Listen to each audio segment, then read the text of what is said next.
Good morning. The Senate Committee on Commerce, Science, and Transportation will come to order. Today, we will consider the nominations of Jared Isaacman to serve as Administrator of the National Aeronautics and Space Administration, which I have to say for a moment feels a bit like Groundhog Day, and also Stephen Haynes to serve as an Assistant Secretary of Commerce. NASA is at the forefront of American leadership in science and technology. It is critical to our national security amid what I have called the second space race. But the agency finds itself at an inflection point. Its next leader must be both disciplined and purposeful, candidly assessing what is working and what is not, while recognizing that each policy decision has trade-offs. NASA can't do everything it wants to. The agency must prioritize if we are to beat China back to the moon and then to Mars. If confirmed, Mr. Isaacman will be taking the helm just as NASA is set to launch Artemis II, the agency's first crewed use of the Space Launch System rocket and the first crewed mission on the Orion spacecraft, which will bring American astronauts closer to the lunar surface than at any point since 1972. I know Mr. Isaacman will be a strong leader who sees that Artemis II launches safely, successfully, and without delay. He must then turn to Artemis III, landing Americans on the moon before China, which is aimed at sending its own taikonauts there by 2030. NASA cannot take its eyes off the ball. Fortunately, Congress has given clear direction and substantial funding to achieve this goal. In the One Big Beautiful Bill, President Trump and a Republican Congress committed nearly $10 billion to specific parts of the space program, including the Space Launch System and future lunar missions of Artemis 4 and 5, the Gateway Space Station at the Moon, and the International Space Station. The vision for NASA enshrined in the One Big Beautiful Bill is unambiguous, and Congress expects that it will be executed faithfully. And I will note that our friend and colleague, Senator Katie Britt from Alabama, has come to join us. Alabama obviously has intense interest in NASA and space, and Senator Britt, we welcome you to the committee this morning. Investments in hardware alone won't guarantee mission success. Equally indispensable is NASA's workforce. Houston's Johnson Space Center is home to one of the most capable, experienced, and mission-driven workforces in the world. JSC is home to our astronaut corps, America's spacefaring heroes, who represent the best of our nation. Preserving that talent is essential, and I trust that JSC will continue to thrive under Mr. Isaacman's leadership. Mr. Isaacman, I believe, will prioritize stability, accountability, and respect for the men and women who make the agency's missions possible. As the commander of Inspiration 4, the first all-civilian spaceflight, and the first private citizen to walk in space, he knows that every successful mission depends on the skills and the dedication of its crew, as well as the countless professionals supporting them from the ground. Mr. Isaacman, I know that you are as committed to American supremacy in the final frontier as is this committee and the entire Senate. The United States must remain the unquestioned leader in space exploration. And this imperative is why we need to confirm your nomination as expeditiously as possible. My hope is that you will be confirmed and in this role before the end of this year. Finally, a word about our nominee to lead industry and analysis within the International Trade Administration at the Department of Commerce. If confirmed, Stephen Haynes will also help us compete with China. He will support U.S. companies with actionable market intelligence, help them navigate trade barriers, and identify opportunities for expansion into foreign markets. He brings experience as a foreign service officer and from across multiple federal agencies. Both our nominees before us will advance American interests, whether in outer space or here at home. I now turn to Ranking Member Cantwell for her opening remarks. Thank you, Mr. Chairman, and thank you for this hearing. Congratulations, Mr. Isaacman, on being renominated to lead NASA, and Mr. Haynes on your nomination to be Assistant Secretary of Commerce. I too would like to welcome our colleague, Senator Britt, from a state that has a very robust aerospace community, and look forward to continuing to work with her.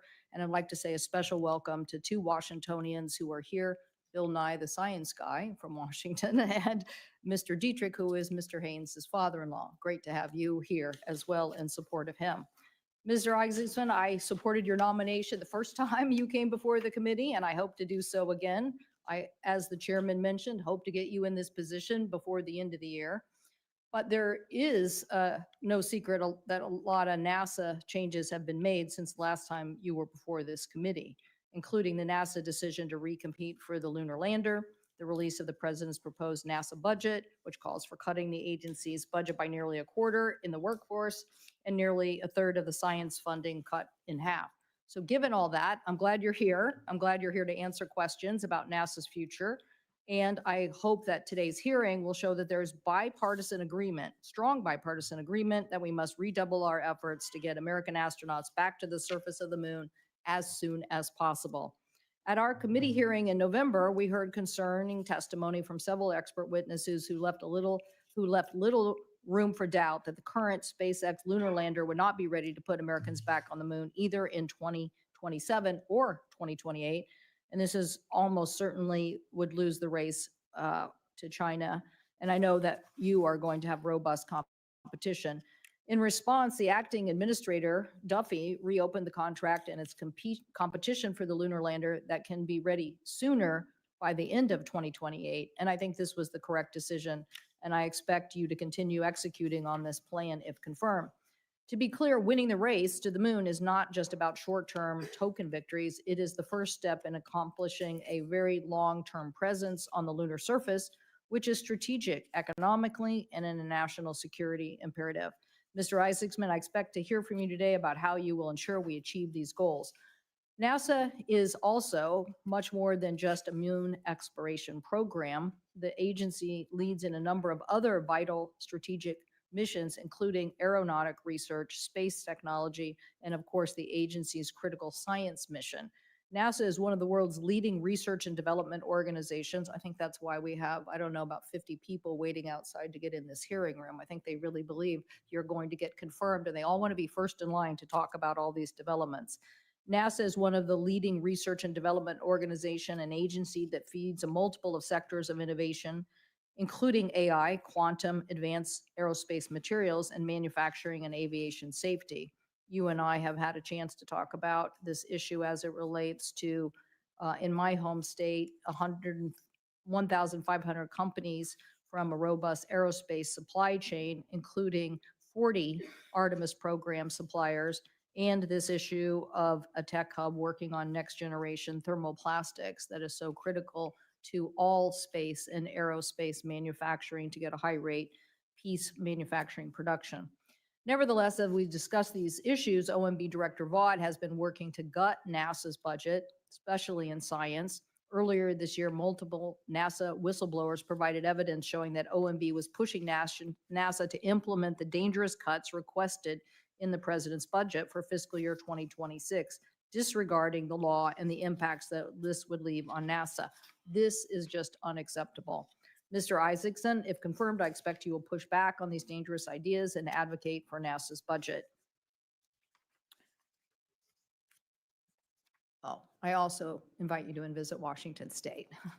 We'd love to continue this discussion on how to generate the next aviation innovation.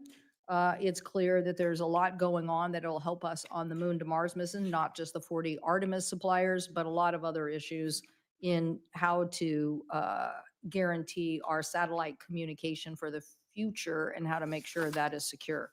So thank you again for your willingness to step up to these challenges. Turning to you, Mr. Haynes, have confirmed the Assistant Secretary of Commerce, Industry and Analysis. You will be responsible for strengthening the globe's competitiveness in U.S. industry and overseeing key trade analysis.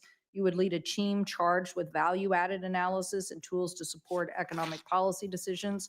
No doubt there's been a big sea change since COVID about supply chain issues and supply chain vulnerabilities, and the interest that commerce play a larger role in identifying those risk sectors. Myself and Senator Risch have been leading a charge on fusion technology and hoping that we could be very aggressive on supply chain issues if in fact fusion technology gets to the actual point of manufacturing in the United States.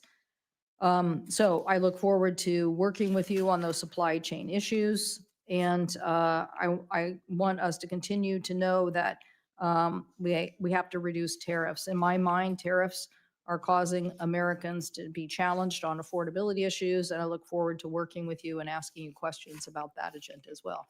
And welcome to our colleague from Tennessee, Senator Haggerty. Thank you. I will now turn to our colleague from the great state of Tennessee, Senator Haggerty, to introduce Mr. Haynes. Senator Haggerty, welcome to the committee. Thank you, Chairman Cruz and Ranking Member Cantwell. Thank you for holding this important hearing. Mr. Isaacman, I want to congratulate you on your nomination and look forward to your confirmation. The reason I'm here today, though, is to introduce a former staffer, a good friend, and a fellow Tennessean, Stephen Haynes. Stephen Haynes is President Trump's nominee to serve as Assistant Secretary of Commerce for Industry and Analysis. But before I get into his introduction, I'd like to actually address all of the staff sitting along the walls here today. I hope you'll take a lesson from Stephen Haynes. He did a remarkable job serving on my team, a great member of my national security team, and frankly touched many aspects of our office. He's taking that knowledge and moving it into the administrative branch, into the executive branch, into this administration. And he's going to go on to do great things. And I just think it's testament to the fact that the hard work that all of you put in on both sides of the aisle to support our nation and to generate the type of opportunities that we want to see for our children and grandchildren can manifest itself in a career like Stephen's. And I hope, Stephen, that you'll continue to advance your career. It's one of the greatest honors I have to represent to be here and speak on behalf of my former staffers, and to all of you. Thank you for your hard work that you do every day. And I hope that someday I'll be seeing you sitting in a seat just like Stephen. Stephen was one of my national security advisors for 2 years.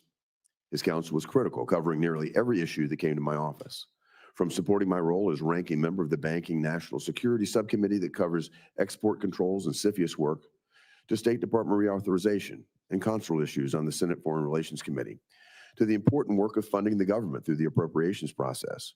Frankly, there wasn't much that Stephen didn't touch in my office.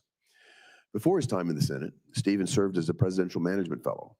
Then, as a Foreign Affairs Officer at the Department of State's Bureau of East Asian and Pacific Affairs, Stephen's a graduate of the University of Nevada and holds a master's in Asian Studies from the George Washington University Elliott School of International Affairs. Stephen's understanding of how federal agencies operate and his deep knowledge of foreign policy and national security were evident from the first day he joined my team. This expertise served the constituents of Tennessee remarkably well, and his love for this country and serving the American people is palpable. He's a man of conviction, a man of loyalty and integrity, and precisely the caliber of person we need serving in government. I thank you for considering Stephen's nomination, and I encourage my colleagues to support his nomination as he advances his call to public service. Congratulations, Stephen. Thank you. Thank you, Senator Haggerty. I will now turn to our colleague, Senator Sheehy, to introduce Mr. Isaacman. Senator Sheehy, the floor is yours. Thank you, Chairman. Welcome back, Jared. I'd say this is a once-in-a-lifetime experience, but I think we're on number 2 now. So, Monica, great to see you. Thanks for bringing the girls. Before I introduce Jared, Chairman, I'd like to enter in 40 letters of support for Mr. Isaacman's nomination, please. Without objection. Thank you. For nearly 70 years, the United States has been at the forefront of space exploration. President Trump knows how critical it is for our country to lead the way yet again, as our space program aims to reach new heights, and that's why he chose exactly the right man for the job, Jared Isaacman. I've personally known Jared for several years, sharing an aviation community in Montana and cooperating with him on improving the education experience for our next generation of explorers, astronauts, engineers, NASA administrators at Space Camp in Huntsville, Alabama. Of note, both Jared and I attended Space Camp, and although I would say it lit a spark in both of us to chase the dream of aviation and aerospace, he's been far more successful than I have. We both dreamed of being astronauts as children. The difference is Jared actually is one, whereas I had settled for the title of senator. We both dreamed of being astronauts as children. America's been the leader of global space travel for generations, pushing the boundaries of space and testing the limits of human endurance and intellect. All Americans should be deeply proud of the incredible accomplishments of heroes like Alan Shepard, John Glenn, Neil Armstrong, Jim Lovell, and many others. The sacrifice and leadership of these brave astronauts is what most Americans know. What they usually don't know is that behind each and every one of these explorers is a massive team of dedicated engineers, program managers, innovators, test pilots, welders, electricians, truck drivers, and families who are the true heroes of our space program. To lead this incredible team requires a leader who not only understands and believes in the mission, but has the interdisciplinary skill set to coordinate these cross-functional teams to achieve critical outcomes. Since the tragedy of the Columbia disaster in 2003, NASA has been an organization of great people searching for revival. And after the cancellation of the shuttle program for 10 years, it's important to remember, for 10 years, the United States was paying Russia taxi fare to send our own astronauts into space. This would make John F. Kennedy, Ronald Reagan, and dozens of others American leaders turn in their grave. And in light of the recent Starliner mission to the ISS that left astronauts stuck in space for almost 9 months, we were reminded that much work remains. President Trump knew it was time for a change, and he chose the right man for the job. Despite Jared's desire to be an Air Force fighter pilot and astronaut as a child, he found out that he was smarter than most and started a disruptive software company in his garage as a teenager. That company grew to be a tremendous multi-billion-dollar success, and that success fueled his ascension in the Hall of Fame as a record-setting jet pilot, an aggressor pilot for Air Force fighter pilots, and most recently, this first civilian ever to conduct a spacewalk. On top of all that, Jared and I share another passion, pediatric philanthropy. Jared has personally donated millions to improve healthcare for at-risk children all over America, yet again underlining his commitment to this great nation. NASA is a point of great pride for our nation. It has carved out new frontiers for mankind and shown the world the power of freedom. China is progressing at a breakneck pace to overtake our space infrastructure and beat us back to the moon, and they fully intend to win. If we don't focus our efforts and commit to victory now, we will find ourselves going to bed under the glow of a red moon. We have a moral obligation to continue to lead on the greatest frontier ever known, and it requires strong leadership. Jared is an articulate leader, a great father and husband, and one of the smartest people in America. Jared understands not only how to manage a complex multi-billion-dollar organization, but how to design and engineer critical systems. And to top it off, he knows how to fly spaceships. NASA is in need of spiritual rejuvenation, and that will take fresh leadership. Jared is the perfect man for the job, and I look forward to adding NASA administrator to his already remarkable resume. Thank you, Chairman. Thank you, Senator Sheehy. I will now recognize Mr. Isaacman for his opening statement. Thank you, Chairman Cruz, Ranking Member Cantwell, Senator Sheehy for that very generous introduction, and distinguished members of the committee. I'm honored and grateful to be here before you again as President Donald Trump's nominee to lead the National Aeronautics and Space Administration. To begin, I'd like to acknowledge my family. So my parents, Sandy and Don Isaacman behind me, my wife, Monica, my two wonderful daughters, Mila and Liv. So over the years, I've found many ways to challenge their patience, and politics is certainly no exception. We are also joined today by 7 astronauts, some of my closest friends and crewmates, together with NASA astronauts that have come to this hearing in support. Thank you very much.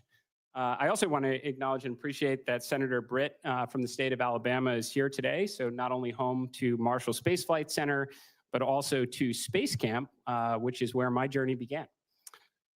As mentioned before, I have lived the American dream. I've been fortunate to have an amazing business and aeronautics career, to have led 2 notable missions to space, to help charitable causes that matter deeply to my family. And now I'm beyond thankful for a chance to repay my debt to this nation by serving alongside the brilliant minds at the world's most accomplished space agency. The last time I sat before you, I introduced myself, my qualifications, and the challenges and opportunities ahead. This time I'm here with a message of urgency.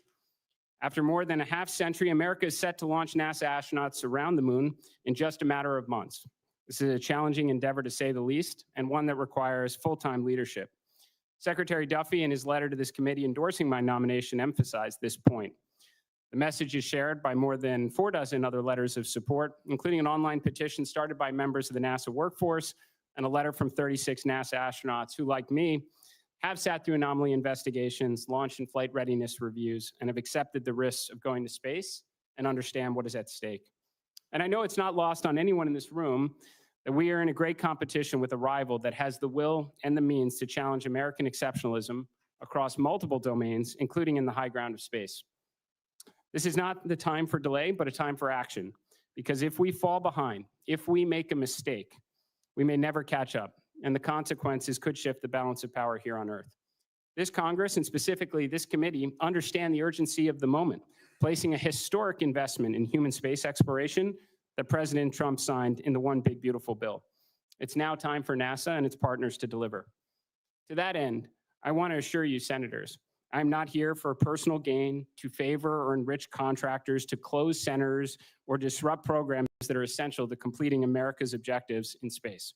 If confirmed, I'm here to bring urgency and an extreme focus to the mission, to do all I can working with the best and brightest at NASA to lead humanity's efforts to unlock the secrets of the universe and ensure American leadership across the last great frontier.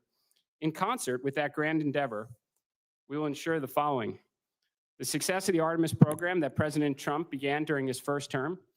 America will return to the moon before our great rival, and we will establish an enduring presence to understand and realize the scientific, economic, and national security value on the lunar surface.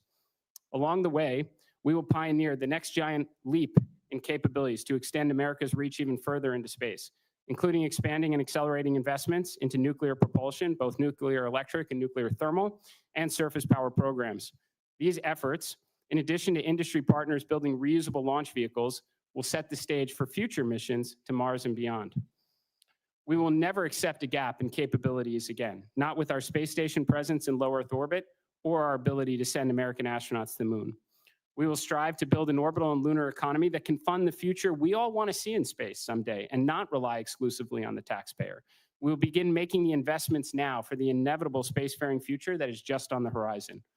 We will make the most efficient use of every dollar allocated, pushing for more X-planes, more rovers and telescopes, more exciting missions like Hubble, James Webb, and Dragonfly, with the aim of enlightening the world through breakthrough scientific discoveries, knowing that if NASA doesn't do it, no one else will.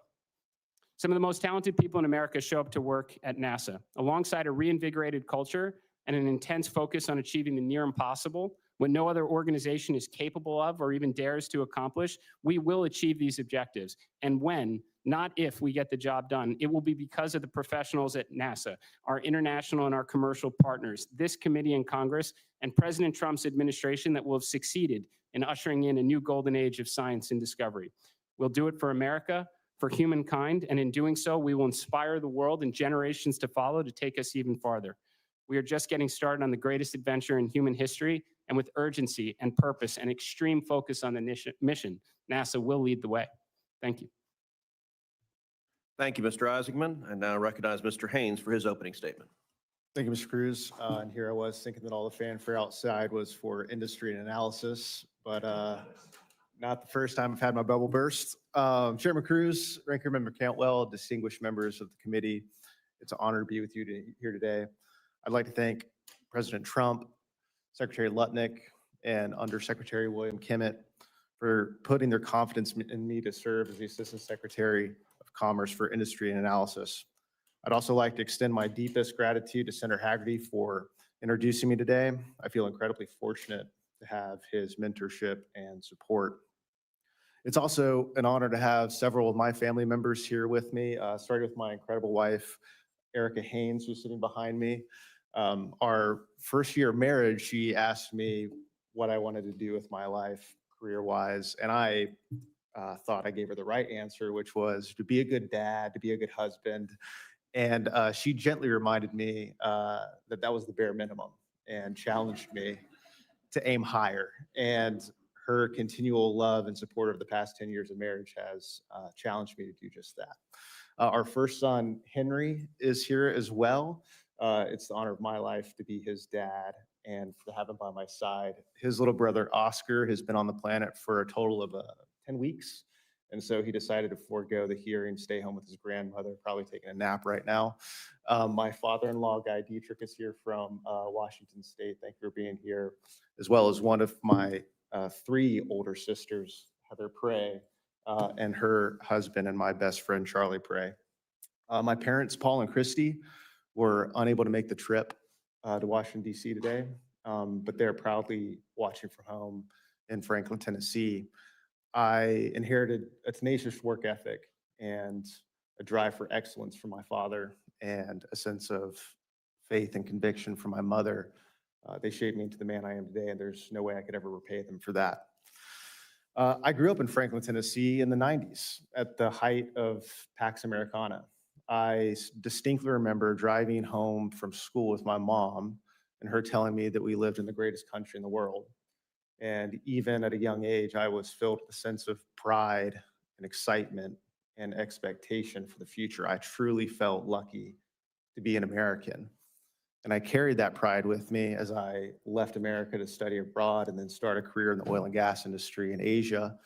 No matter where I went, who I met, what I did, I always carried that sense that there was no place like home, my home, the United States of America. And then in the early 2010s, I started to notice a shift, like a lot of people, in the global geopolitical and economic landscape. And for the first time in my life, America's future felt uncertain and not guaranteed. And so through the loving encouragement of my wife, who's from the area, decided to move to Washington, D.C., leave the private sector and pursue a career in foreign policy and national security via public service. And that journey has led me to multiple roles at the Department of State, the Pentagon, here in the United States Senate, and now for the second time at the Department of Commerce. The colleagues that I've worked with, along with the experiences that I've gained, have all somehow culminated in the necessary preparation for this specific nomination. For 6 months prior to this nomination, I had the privilege of performing the duties of the Assistant Secretary for Industry and Analysis, learning its policies, its people, portfolios, budget, contracts, learning every facet of the organization. And it's because of that, I feel a sense of pride and excitement to have the opportunity to lead the organization in an official capacity. And if confirmed, my singular focus will be supporting American industry's competitiveness through robust understanding of analysis of sectors and supply chains, improving and growing INA's analytical capabilities to better respond to trade questions facing U.S. policymakers, and empowering the professionals, the people who work at INA to approach their work with a sense of subject matter expertise, mastery, autonomy, and purpose. And to that end, I look forward to working constructively with this committee. Thank you for your time and look forward to your questions. Thank you, gentlemen. Congratulations on both your nominations. And I will say, Mr. Haynes, your 10-week-old son would have certainly been welcome here this morning. With some frequency, senators have been known to cry and sleep fitfully, and so he would have fit well in this body. Mr. Isaacman, welcome back. As you know, NASA's human spaceflight program, and its Artemis in particular, is critical to maintaining U.S. leadership in space. But as I think you can appreciate, spaceflight comes at a significant cost. Its success requires program stability. The United States can't dominate in space if our commitments change wildly from one administration to the next, or from one appropriation process to the next. That's why the NASA section of the One Big Beautiful Bill Act, which I authored, outlines a stable path forward for the agency. It gives clear guidance on the Artemis moon mission. It paves the way for commercial space stations in low Earth orbit, and it invests in NASA's infrastructure to be able to execute its exploration missions. Will you commit to this committee and to the Senate to full and timely compliance with the law's requirements if you're confirmed? Yes, Senator, I do. Let's dive into those requirements. Congress wrote into the One Big Beautiful Bill that there shall be a stable, fully funded path for Artemis, at least through Artemis 5. Congress also dedicated money for the Gateway Lunar Orbit Space Station and the Orion crew capsule. Artemis is the key, I believe, to both beating China to the lunar surface and to maintaining a U.S. presence at the moon. What concrete steps will you take to maintain the Artemis program's long-term stability? Senator, I appreciate the question, and similar to my previous hearing, I absolutely believe that the current architecture with SLS is the fastest path to achieving our near-term lunar objectives, which should be to return to the moon before our great rival and establish the infrastructure so that we can realize the scientific, economic, and national security value. Now, we have the first mission, which is approaching in just a matter of months, which is Artemis 2, where we will fly around the moon. The next mission, Artemis 3, we're going to land astronauts on the moon. There's a lot that has to happen in between Artemis 2 and 3. So in that respect, I am grateful that the One Big Beautiful Bill affords us the opportunity of additional heavy launch vehicles through Artemis 4 and 5.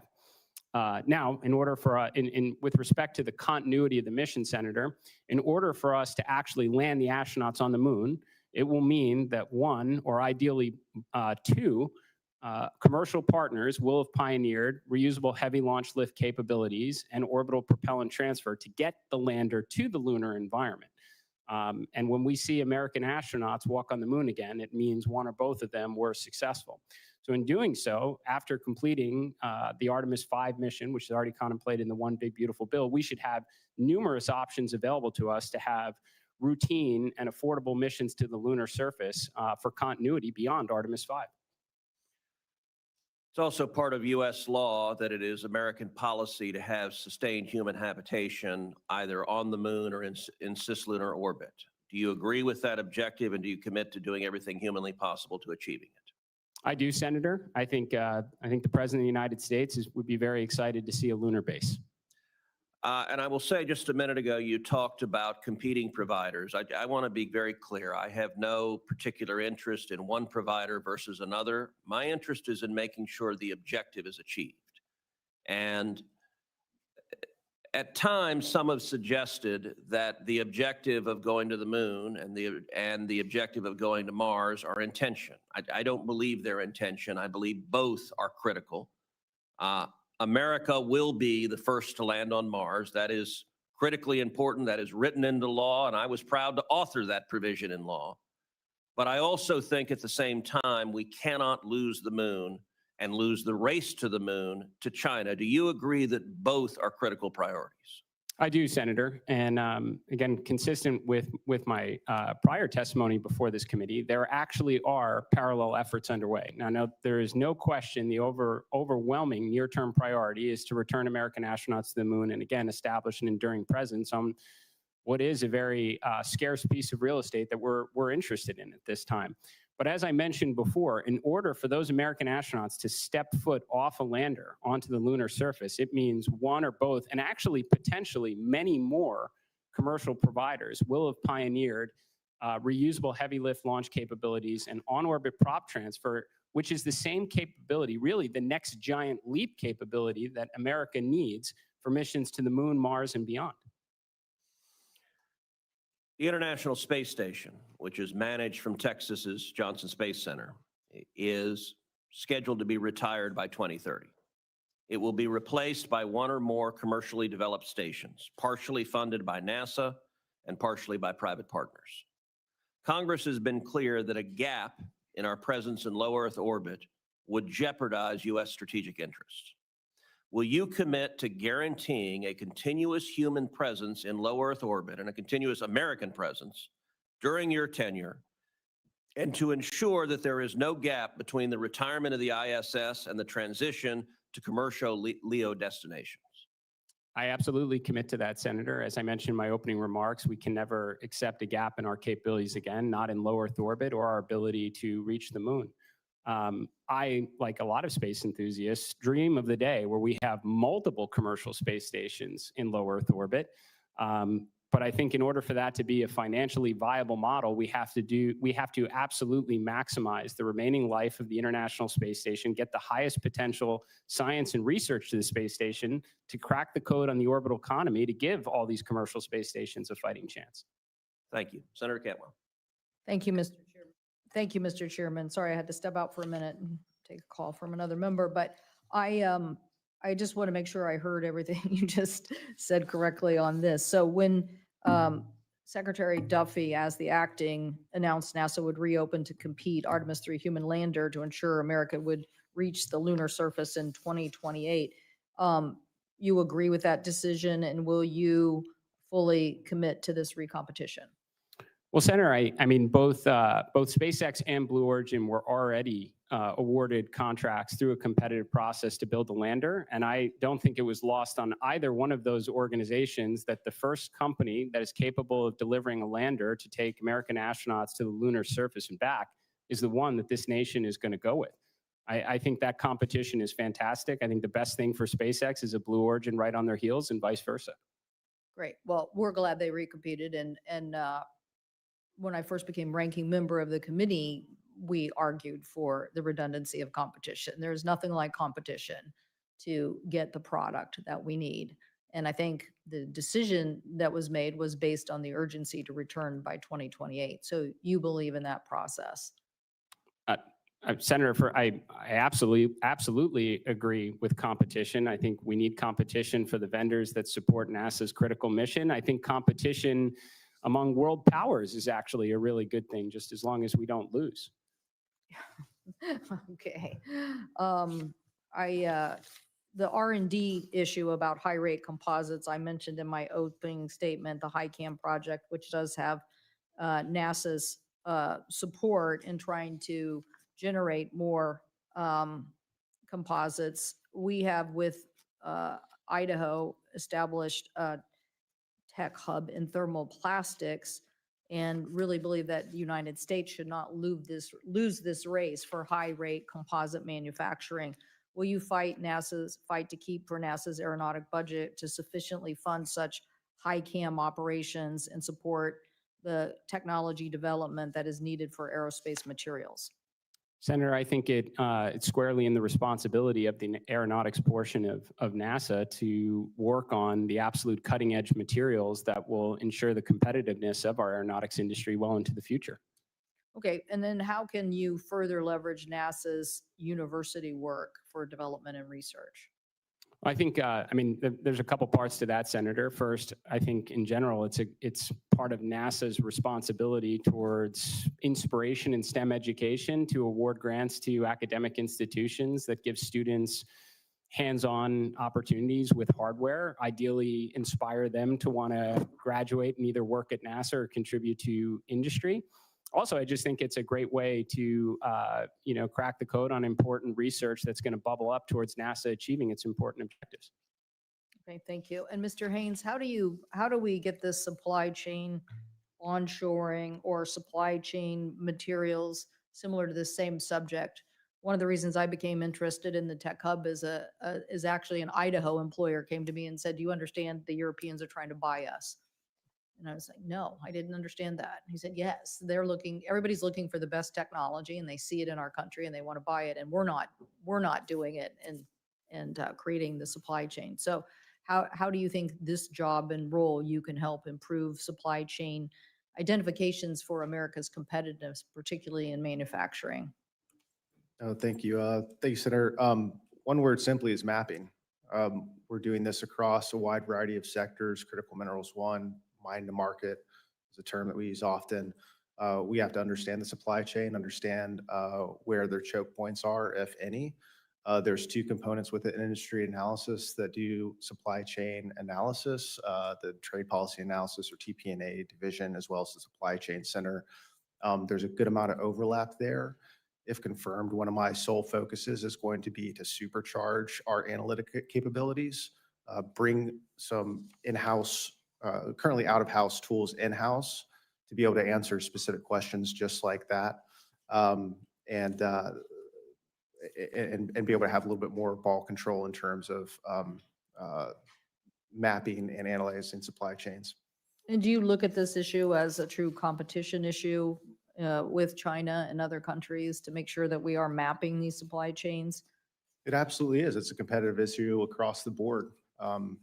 I would say yes, Senator. Okay, and then there is a legislation sponsored by myself, Blackburn, Blunt, Rochester, and Young on promoting resilient supply chain. Will you look at that and tell us whether you can support that legislation?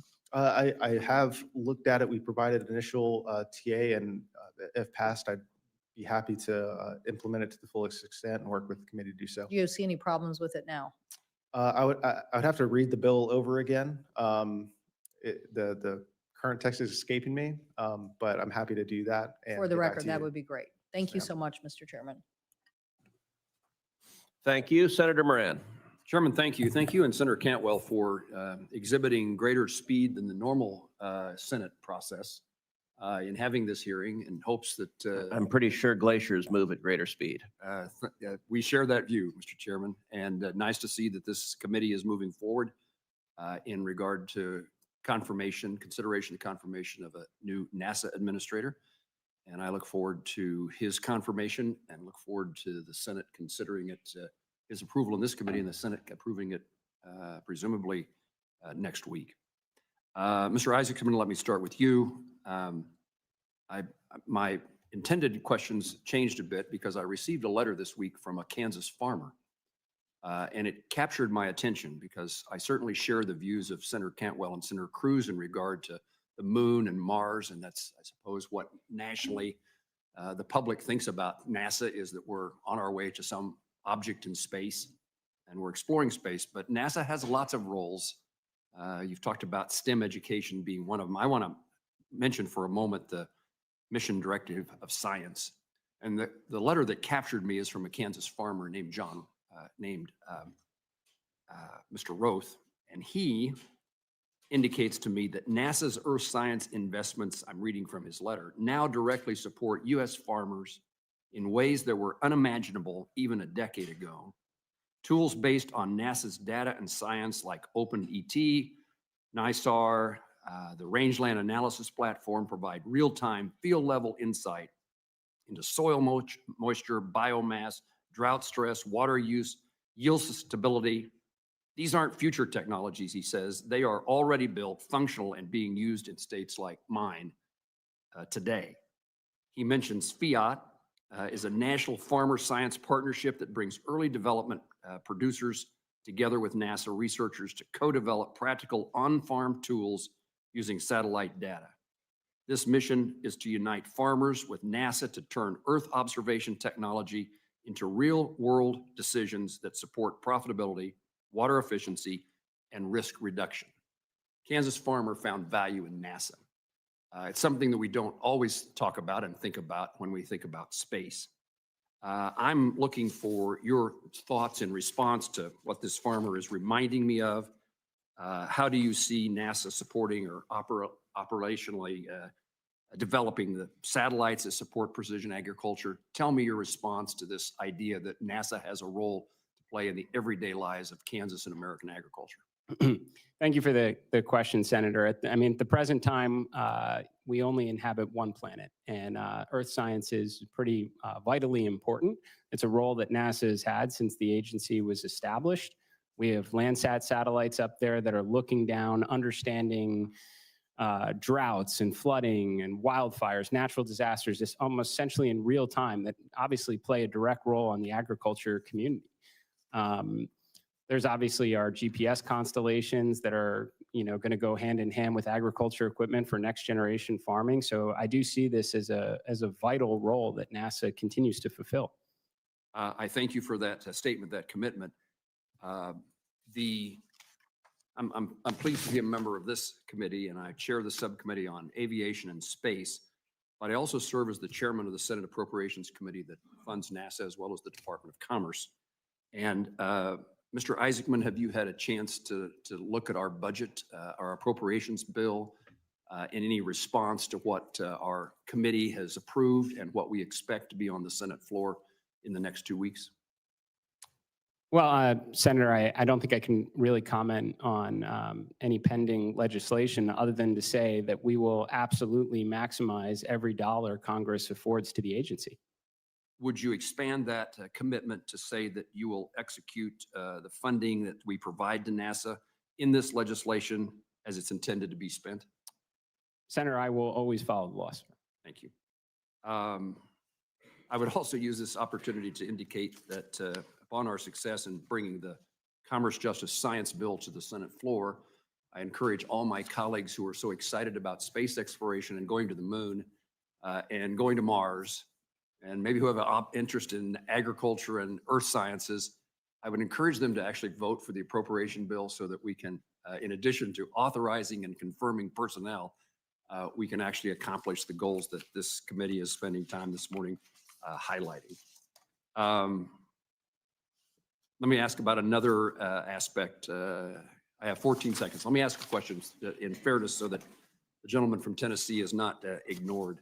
It a bit follows the question of Senator Cantwell, and that is making sure that you using ITA not only as a trade remedy for export promotion, but to be a proactive partner in shaping industrial policy, improving supply chain resiliency, and strengthening U.S. competitiveness. Tell me that you believe that's a significant component of what your job is and will be. Thank you, Senator. That is the core component of the job. Thank you. Thank you, Mr. Chairman. Thank you, Senator Moran. And Senator Kim has very kindly agreed to allow Senator Moreno to skip in front of him in line since Senator Moreno has to preside on the Senate floor. So thank you, Senator Kim, and I recognize Senator Moreno. Thank you, Senator Kim, and that doesn't mean I'm going to be less harsh on you in the pickleball court. But thank you for doing that. I appreciate that. Thank you, Mr. Chairman, and thank you, Mrs. Isaacman, for putting up with this double take process. I'm sure having a great supportive spouse has been critical in your life, like it's been for mine.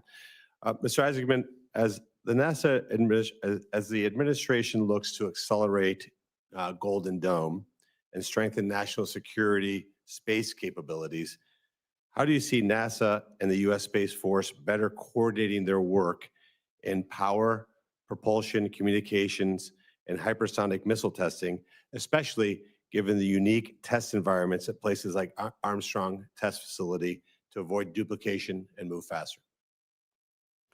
Thank you for the question, Senator.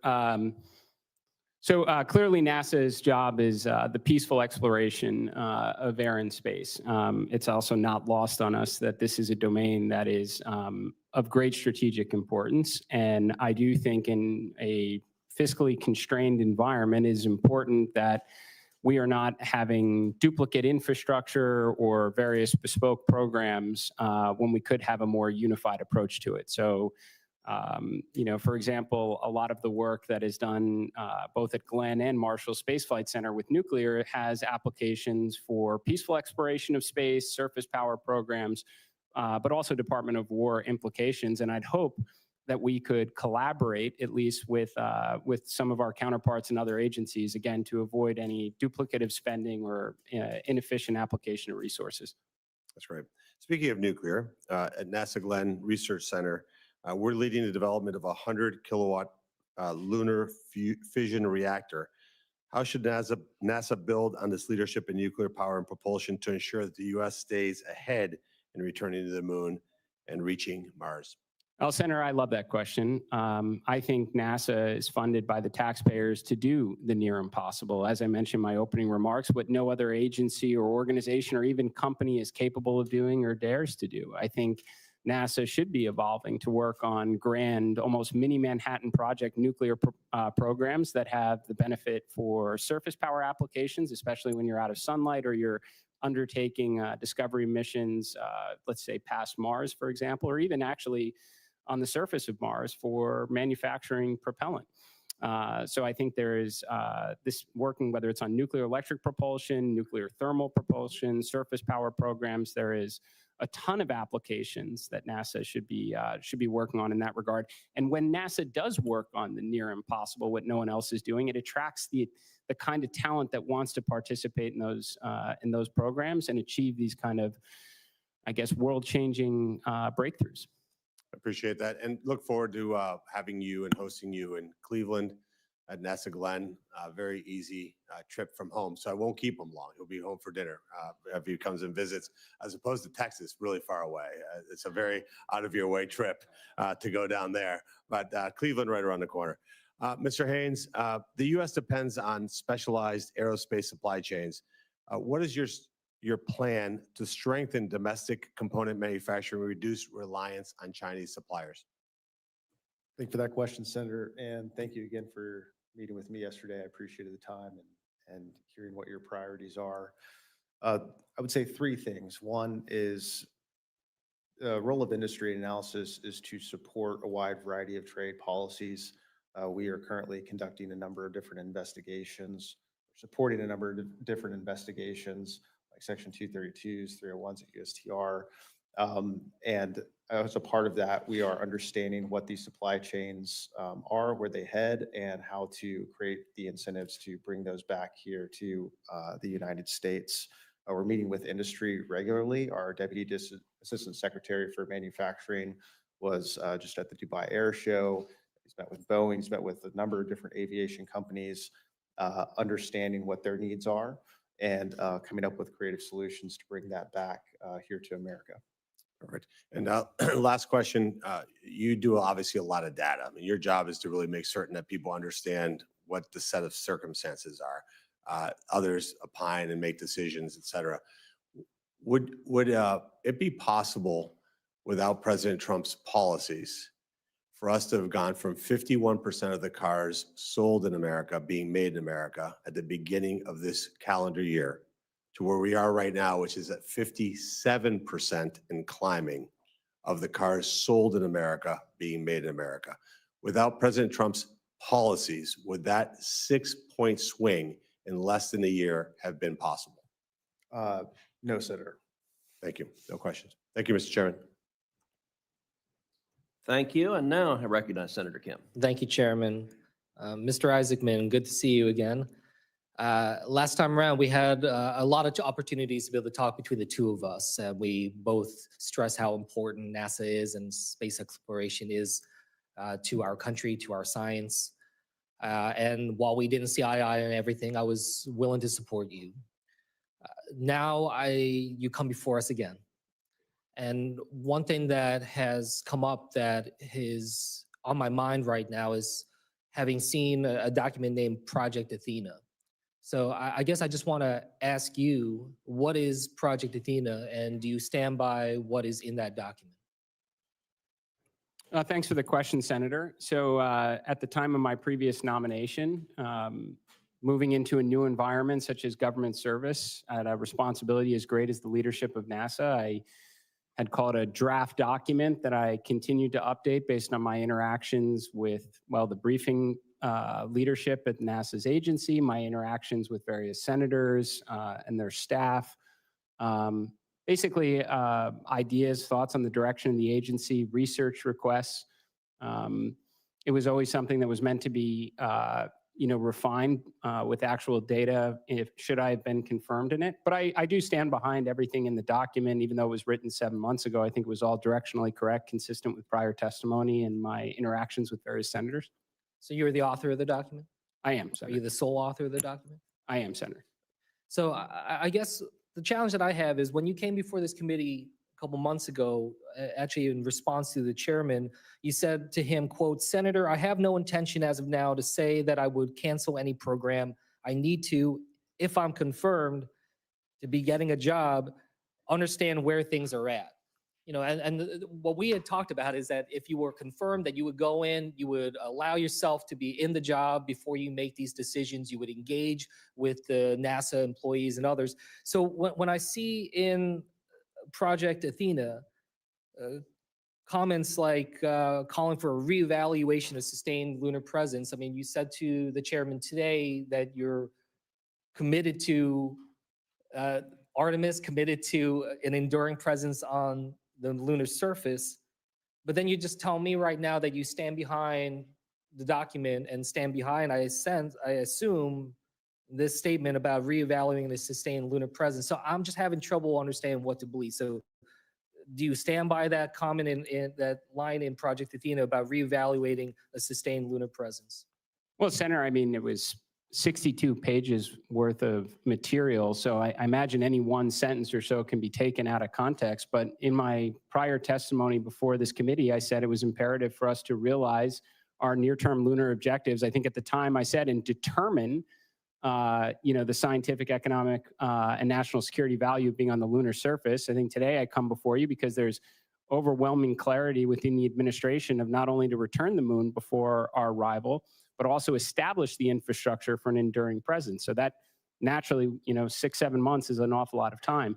But I would say, Senator, there's probably 10 pages within that plan that call for research requests to make sure that you gather the accurate information to inform a definitive plan. But I certainly do stand behind the idea that if anyone's going into a position of great responsibility, it's better to go in with a plan than none at all, sir. But isn't it better also to have humility in the job and to be able to go and engage the experts and the scientists who have been doing this work?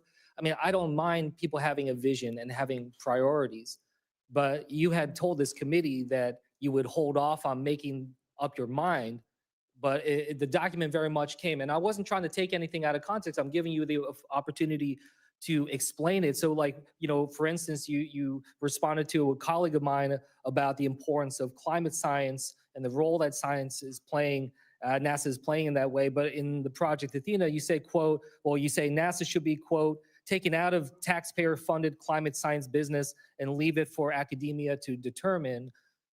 That stands in contrast, I feel like, with things that we've heard you say before. So I guess I wanted to ask you, do you stand by that statement of taking NASA out of climate science business? Well, and Senator, first of all, I completely agree with you, by the way. I think humility is an important quality of leadership. And that's why, again, I would say if it's not 10 pages, it could be 20 pages of the 62 that specifically call for research requests from across the associate administrators, the various subject matter experts to inform a definitive plan. That's throughout the entire document. They're very here did not seek a request. It was determinative in saying that it should take out, and also in terms of laying out cutting of thousands of civil servant positions. So look, I'm out of time. We will follow up. But as I said, I'm trying to be someone who can work together. I think this needs to be bipartisan going forward. But some of what I saw in that document, so in contrast to things that I heard you say before, at least what you have assured me about, it's okay to say that you changed your mind or that you don't agree with everything that you said in that document. I had expected you to say that, but instead when you come here before us today and say that you stand behind what's in that document, that causes us to have further follow-up here to understand what your positions are. And Senator, I would welcome any opportunity to get together, and I would happily talk through anything in that plan or that document and give you the rationale behind it, and I'd welcome your feedback. To do this job is going to absolutely take the cooperation with this committee and the Congress. Thank you for that. And with that, I'll yield back. Thank you. Mr. Isaacman, I wanted to ask you, so let's just pretend you're in Missouri among a group of students, constituents, just a good cross-section of my state. If you were to answer the question, why is it important that the United States of America gets to the moon first or gets to Mars first ahead of the Chinese, what would be your answer? Well, Senator, I think there's a couple reasons, one of which is fulfilling a promise that's been made by every president since 1989 and over $100 billion that's been funded by taxpayers on our grand return to the moon. I think it's imperative that we do so, and failing to do so calls into question American exceptionalism beyond just our expertise in the high ground of space. Second, I do believe, as I mentioned in my opening remarks, that when we return, we will have an opportunity to determine and realize the scientific, economic, and national security value on the lunar surface. Now, an example I used in my, my previous hearing is that there is helium-3 on the moon. Not a lot of it, but certainly more than there is here on Earth, and that is predicted to be a more efficient source of fusion power. Now, I mean, our foreign policy and wars have been fought for a century over sources of power. To get that wrong could have implications here on Earth that could change the balance of power. We have in this country, I think, a pretty robust ecosystem of new companies, small businesses, sort of disruptors that have entered the fray here as it relates to whether it's commercial space exploration or travel or what have you. How can NASA, in your role, help sort of cultivate that, work with them? Because I do think that's one of the advantages we have over China in this race. What can you do as in this potentially this new role? Senator, it's a great question. And, a lot of people do believe generally these are new developments. But in reality, going back to the 1960s in the space race, NASA worked alongside some of our great aerospace companies. I mean, whether it was Boeing or McDonnell Douglas and Northrop, for sure. sir. So a lot of those names are still very relevant within the space program today. And then there's also a lot of new names that is, referred to sometimes as new space or commercial space. I think it's going to take, the contributions of the many to do the near impossible. Now, where NASA can play a role is consistent in the past, which is sharing its expertise and talent to help these new companies. When NASA does tend to figure out the near impossible and it's mature enough technology to hand it off to industry where innovation can improve upon the capability and lower cost, that's a great outcome. I also think NASA can do a very good job expressing the need. What is the requirement? Because there are lots and lots of commercial space companies now. I think Ranking Member Cantwell mentioned, I think she said over 1,000 in her state alone. That's fantastic. We just want to make sure they're all working on things that bubble up to our most important objectives. So I think NASA can do an even better job of working with industry to outline the problems that need to be solved and ensure we're kind of concentrating American ingenuity in the right direction, sir. Well, I think that to put on the parochial hat for a moment, I think St. Louis is a defense tech hub with former McDonnell Douglas and Boeing with their defense side, the NGA West, which is completing their new facilities, a lot of opportunities, and which leads sort of the next question on quantum. Washington University in St. Louis is doing a lot of really important work here. How do you see NASA's role in furthering that mission, right, to be on the cutting edge? Because I think what I was getting at with the first question, all of this, civilizations come and go, right? And in many ways, whoever has the most advanced technology, whether it's warfare or on the more the commercial side, they tend to thrive and win this great competition. And NASA is going to play and is playing a very important role, continue to play an important role. How do you see on the quantum side NASA working with research institutions and the private sector? It's an excellent question, Senator. So, thank you, by the way. Yeah. Thank you for that. I mentioned earlier about the importance of determining the orbital economy. So for 60 years, other than a few exceptions, the space economy has still come down to launch, observation, and communication, which is largely funded by the government. And if we do want a very exciting spacefaring civilization in the future with lots of space stations and orbital, lunar outposts and Mars bases, we're going to actually have to figure out that economy. There's a lot of prospect when it comes to quantum computing, quantum communications. And what I would like to do is ensure that the highest potential science and research has a expeditious path to the International Space Station so we can maximize that remaining life and then hopefully crack the code on the orbital economy that gives all the commercial space stations a fighting chance. So quantum has a number of applications that can take advantage of the unique environment of microgravity, sir. Well, thank you for your service, and I wish you all the best in this new position. Good luck. Yep. Welcome, gentlemen. Welcome to the committee, and congratulations on your nominations. Mr. Isaacman, welcome back to the committee. You were here before for this position, and as we all know, President Trump withdrew your nomination earlier, citing concerns with your, I believe, political donations to Democratic candidates. And in a July 6th post on Truth Social, the president also stated that it would be absolutely inappropriate for you to head NASA, given your close relationship with SpaceX CEO Elon Musk. Since that time, there have been additional reports that in the time between your nomination being pulled and now being renominated by the president, I think you've donated roughly $2 million to President Trump's super PAC. So based off this information, I'm concerned that the decision-making around this position may not have been about ensuring NASA has strong leadership to carry out its mandate. So could you please explain what happened to make President Trump reconsider the decision to pull your nomination, and what assurances you may have provided, if any, that your relationship with Elon Musk and SpaceX would not create a significant conflict of interest for you in this role? Well, Senator, there's a lot there, so I will try and hit it all. If I miss anything, please ask me to correct.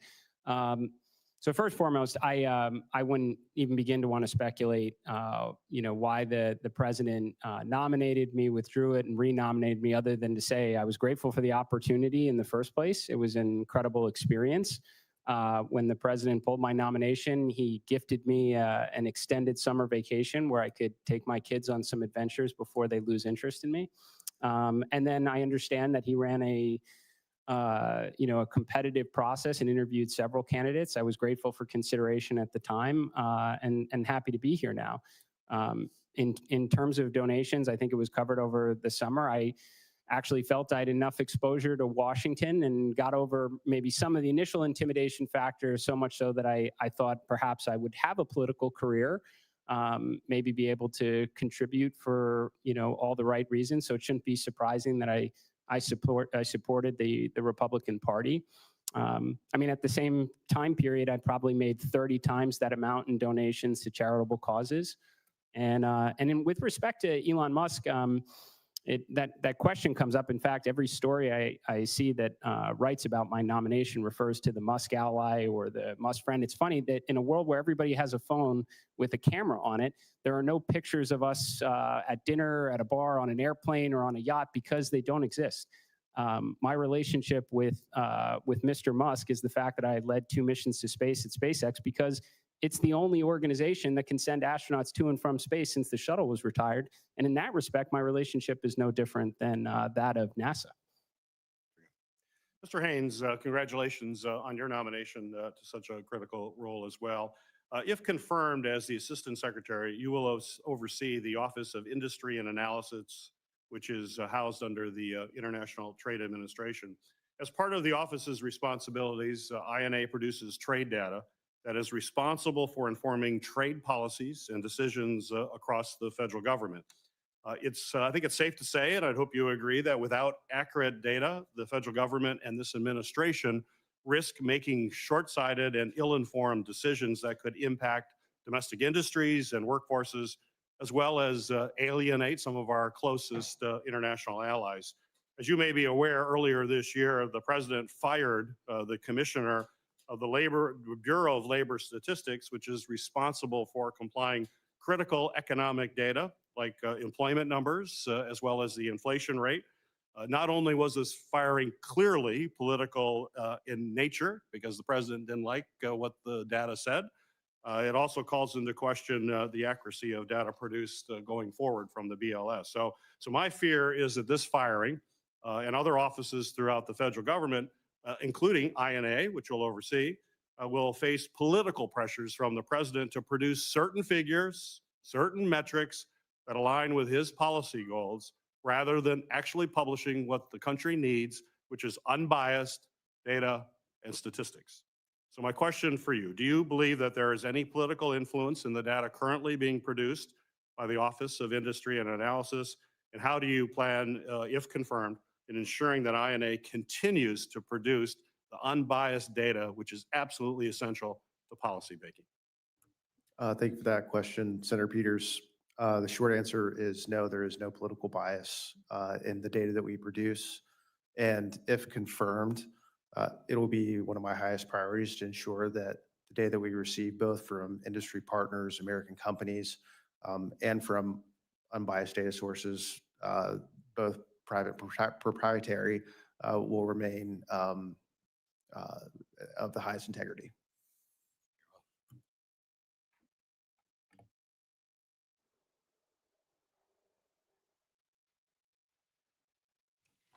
Thank you. Senator Sheehy. Thank you, Chairman. Mr. Haynes, we've heard a lot about the politicization of job numbers and economic statistics over the past year since President Trump's taken office. But isn't it accurate that Gina Raimondo had an 800,000 job revision when she was Secretary of Commerce under the Biden administration? That's possible, Senator. I'm not sure the exact statistics, but yeah, no, that's what happened. That's the fact. So we're routinely told that this administration and the Republican Party has politicized numbers. We've warped data and we've lied to the American people. And the truth is, we saw manufacturing flee this country. 97% of rare earths and critical minerals are now processed in China. That data didn't seem to move the needle at all, despite us watching for decades as manufacturing critical industries fled this country under overburdensome regulation and incentivization that sent those industries to other countries. And every administration, whether they had Politicized data, non-politicized, they shows you either ignored the data or lie about the data and sent those industries overseas. And now we are paying for that every single day. And Jared's job is going to be exponentially harder because so much of the critical materials he's going to need to send our astronauts back to the moon and to maintain space dominance doesn't come from America. And some of our most sensitive technology is built with components that are made in China, the very country that is working every single day to undermine our supremacy. So I'd like to hear your plan on making sure that not just that we have the data, but you are ensuring that data is shared in a timely manner so that we can make sure we're making policy decisions in this body, as well as in the executive branch, to ensure that we're bringing those industries back and ensuring we have dominance for the next century. Thank you for that question, Senator Sheehy. First, you do have my commitment that we will be able to share that data with this committee and work collaboratively to solve these critical issues. In the executive branch, I can give one specific example. INA plays a critical role in the investment committee that is currently tasked with solving our critical mineral supply chain issues. We are mapping mine to markets for all 54 critical minerals. We've identified over 700 projects and have already deployed or committed letters of intent and term sheets for about $16 billion worth of projects covering about half of the 54 critical minerals. That's just one aspect of the work that INA is doing in terms of providing that data and making sure that principals and decision makers in the White House, obviously Secretary Lutnick, have the information they need to make the decisions to solve these problems. And we'll continue to do that if confirmed. What is there a statute that's that structurally ties you to the Department of War so that the economic data that you're gathering and synthesizing is actually communicated in a timely manner to the people that need to know and DOW? I'm not aware of a specific statute. We do have good connectivity with the Pentagon, the Office of Strategic Capital, and other areas within acquisition and sustainment, partly due because we have just some cross-pollination of personnel and just good relationships with the folks over there. But it could be strengthened, and if there are ideas from this committee of how to strengthen that, I'll be willing to share them and would be willing to work with you to do that. Yeah, I would encourage you to do that because obviously what we've seen, again, especially in the last 35 years, is we've seen a pretty sclerotic bureaucracy overtake our defense acquisition system, which has placed process over outcomes. There needs to be a forcing function that ensures that DOW is not making procurement decisions and national economic strategy decisions related to our defense industrial base that are de-linked from the economic reality of what happens here. And unfortunately, there's not a real feedback loop there. And the results have been apparent. You know, China builds ships 230 times faster than we do. You know, they have the ability to put more planes in the air at times than we have missiles to shoot them down.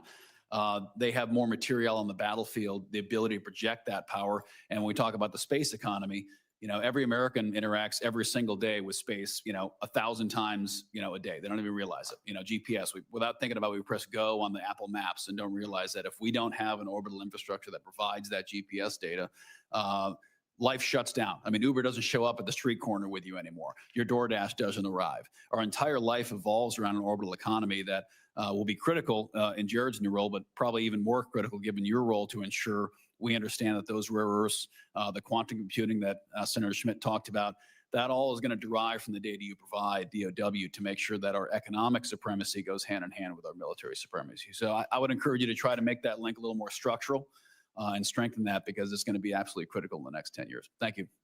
Thanks, Senator. Thank you. Senator Markey. Thank you, Mr. Chairman. Good to see you again, Mr. Isaacman. You may encounter that during your last nomination hearing, you refused to confirm whether Elon Musk, with whom you have deep personal and financial ties, was present at the meeting that then President-elect Trump offered you the job of NASA administrator.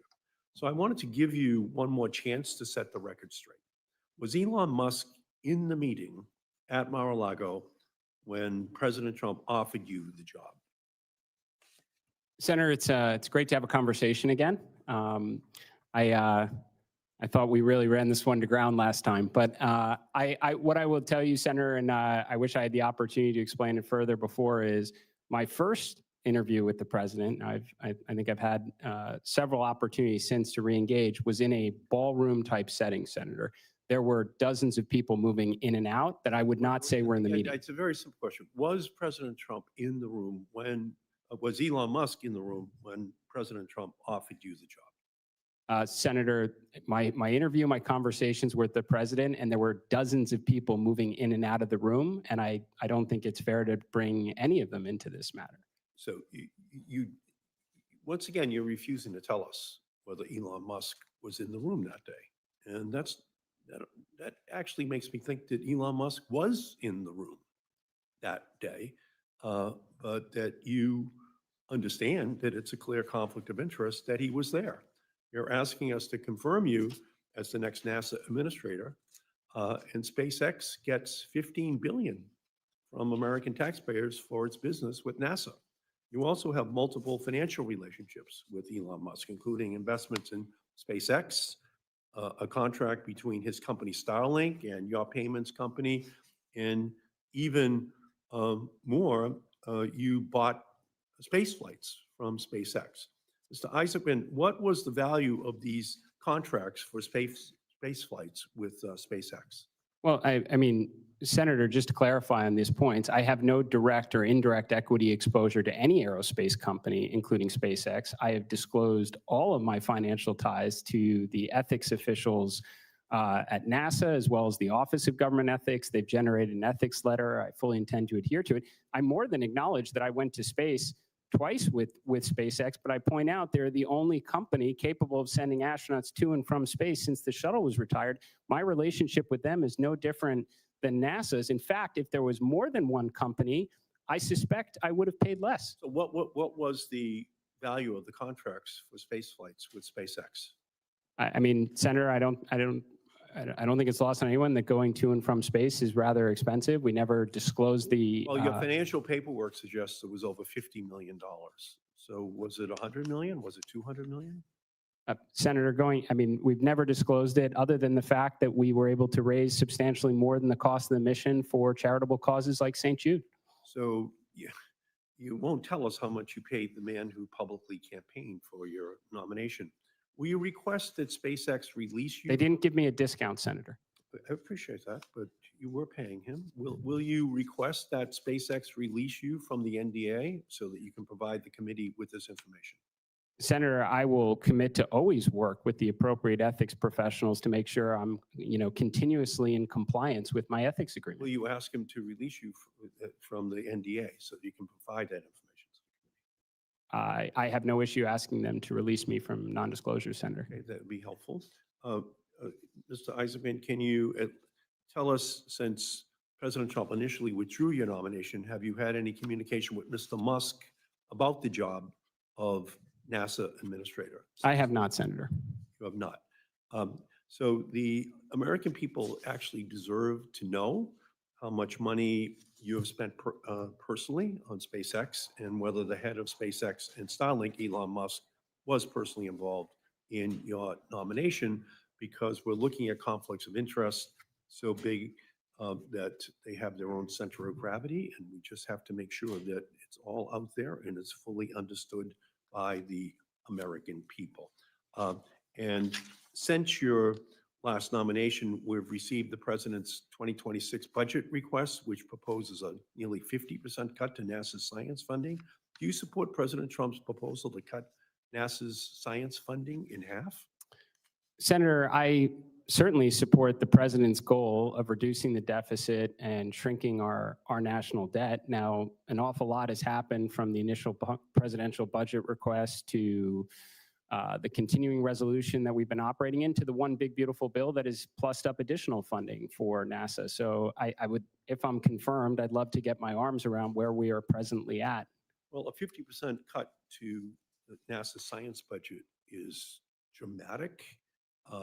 And considering reports about your, quote, Project Athena plan for NASA, which literally banks on the decimation of our scientific abilities, Among other things, this document calls for NASA to stop collecting its own data and instead set up a taxpayer-funded subscription service from private companies for their products, companies that will set their own price for data that NASA needs to function on an ongoing basis. Would Starlink or SpaceX be companies that NASA would potentially have to turn to obtain data? Well, Senator, first of all, I think pretty much everything you just said there was not correct. What that draft document contemplated was working with commercial companies for certain types of Earth observation data, not SpaceX or Starlink. I think I specifically called out Planet and Black Sky as examples of companies that might be able to deliver Earth observation and climate science data at lower cost, specifically to free up resources for other planetary science missions that commercial companies are not capable of doing. Well, I would say this, that the proposal, and this is the truth, the proposal would strip NASA for parts and instead transfer taxpayer funds directly to the bank accounts of Starlink and SpaceX, companies owned by the very same man who may or may not have been in the room when Trump offered you the job. And we're just going to have to keep a very close eye on what will unfold at NASA if you are confirmed. Okay, thank you, Mr. Chairman. Thank you. Senator Budd. Thank you, Mr. Chairman. Thank you all for being here. Mr. Isaacman, great to see you again. Let's talk about NASA's QUEST program of quiet supersonic. You know, it's designed to de-risk the science, validate the quiet supersonic technologies, and then let American industries like Boom, for instance, which has a presence in North Carolina, let them take the lead in building the commercial market. So as administrator, how will you ensure that NASA stays focused on enabling that new industry and avoids creating unintentional regulatory or technical barriers for the next generation supersonic flight? Well, Senator, this is certainly a subject that I'm pretty passionate about. I do think it's NASA's job. I believe it's funded by taxpayers to explore the near impossible in air and space. And when they arrive at a major development and that capability is mature enough to hand it off to industry where competition can drive innovation and bring down costs. X-59 is an interesting example. There is some overlap with what Boom's doing. I think actually Boom is an extraordinary company. I'd love to see a lot more American companies trying to break the status quo and take on big, bold projects like that. I think NASA just needs a lot more X-planes, honestly. That was a really exciting one that we all had an opportunity to watch rather recently alongside the recent performance from Boom.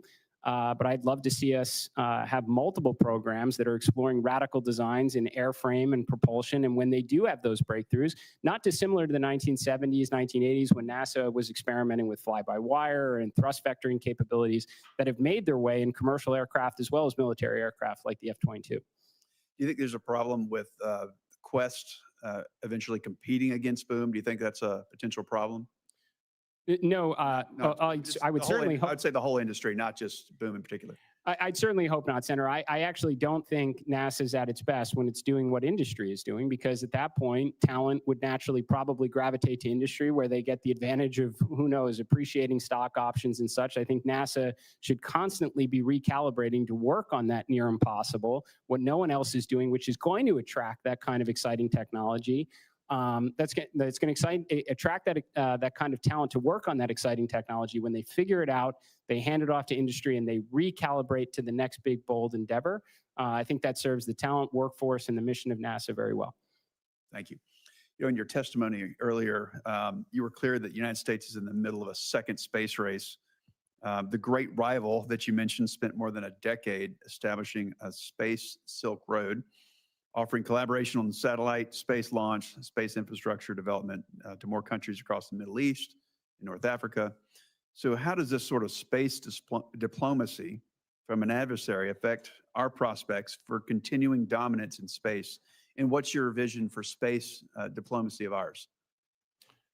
Well, Senator, I think there's a couple parts to that. So first, NASA has always been referred to, as a soft power. There's lots of diplomatic implications to their mission. A lot of our greatest endeavors are worked on with our allies across Europe, the Middle East, Canada, for example.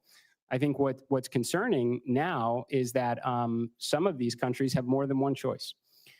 So for the longest time period, America owned the ultimate high ground of space, and that attracted the interest of many nations to want to collaborate and partner with us.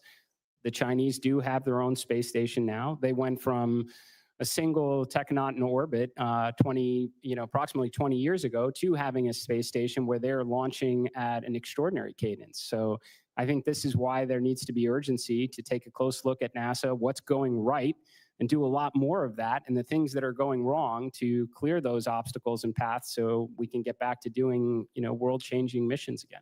Yeah, sounds great. Thanks again for your time. Chairman? Thank you. Senator Lujan. Mr. Chairman, thank you so very much for that and for calling this hearing. Mr. Isaacson, welcome back to the Commerce Committee. I guess I'll just start out by simply asking, Mr. Isaacman, you believe in science? Of course, Senator. You support science? I do, Senator. You've conducted a lot of science experiments throughout not just your youth, but through your career, correct, sir? Yes, sir. I appreciate that. Now, a few of my colleagues have raised the concern about the nearly 50% cut to NASA's Science Mission Directorate, a directorate that is explicitly foundational to NASA's 1958 congressional charter. I think by the very nature of the number of questions that you're receiving today from colleagues about NASA, it shows the broad support for the science mission at NASA as well. Congress has already made clear that we rejected these cuts and will continue to fund the scientific missions that uphold NASA's statutory purpose. My question, yes or no, is do you agree that NASA has a statutory obligation under its founding charter to conduct and support Earth and space science for the benefit of the nation? Yes, sir. I appreciate that. Now, this is going great, Mr. Isaacson. Many of NASA's science programs are not commodities. You cannot run a value-added calculation on dual-use information that supports both science discovery and national security. Now, for example, these missions provide indispensable space weather data. We were chatting about that before. I appreciate my colleague reminding us all across America when we pull out our devices or we're depending on the simple services that we interact with every day that we're touching some of this and we depend on it. Like your friend, Mr. Musk, I would say some of the commercial actors, they depend on after solar activity has repeatedly disrupted their constellations as well. Now, NASA, Earth science assets also ensure GPS integrity, track environmental changes, everything you just described. U.S. military readiness, critically important, national security, the importance of the science directorate. So let me ask you directly, yes or no, will you execute the funds appropriated by Congress for NASA's critical science missions exactly as Congress has directed? Yes, sir. We will maximize the scientific value of every dollar that Congress affords the agency. I appreciate that very much. My last question is, while I didn't support the reconciliation bill that passed over the summer, there are pieces of it, particularly in NASA's section, that hold promise, and I appreciate the inclusion of them. For example, the NASA section funds a Mars telecommunications orbiter, specifically one that was proposed independently when NASA solicited its commercial industry for Mars sample return mission architecture from space. I imagine. Reasonably familiar, Senator. The orbiter would not only support future exploration missions, but most importantly, it would help support the critical comms relay needed for existing and future science missions like the Mars sample return.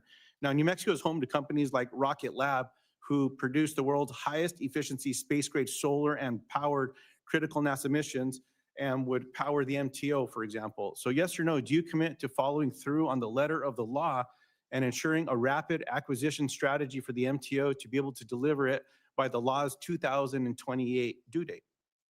Senator, my commitment to you and all the other members is always to follow the law. As a space enthusiast, I am super excited about any activities that open up further science and discovery on Mars.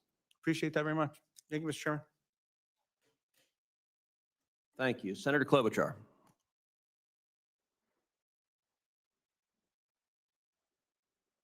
Thank you very much, Mr. Chairman. And I'm going to start out with a kind of interesting question about agriculture data. Mr. Isaacman, I don't think many people understand that NASA's satellite data is hugely valuable for farmers. Programs like NASA Acres and NASA Harvest use satellite imaging to forecast production and monitor crop yields.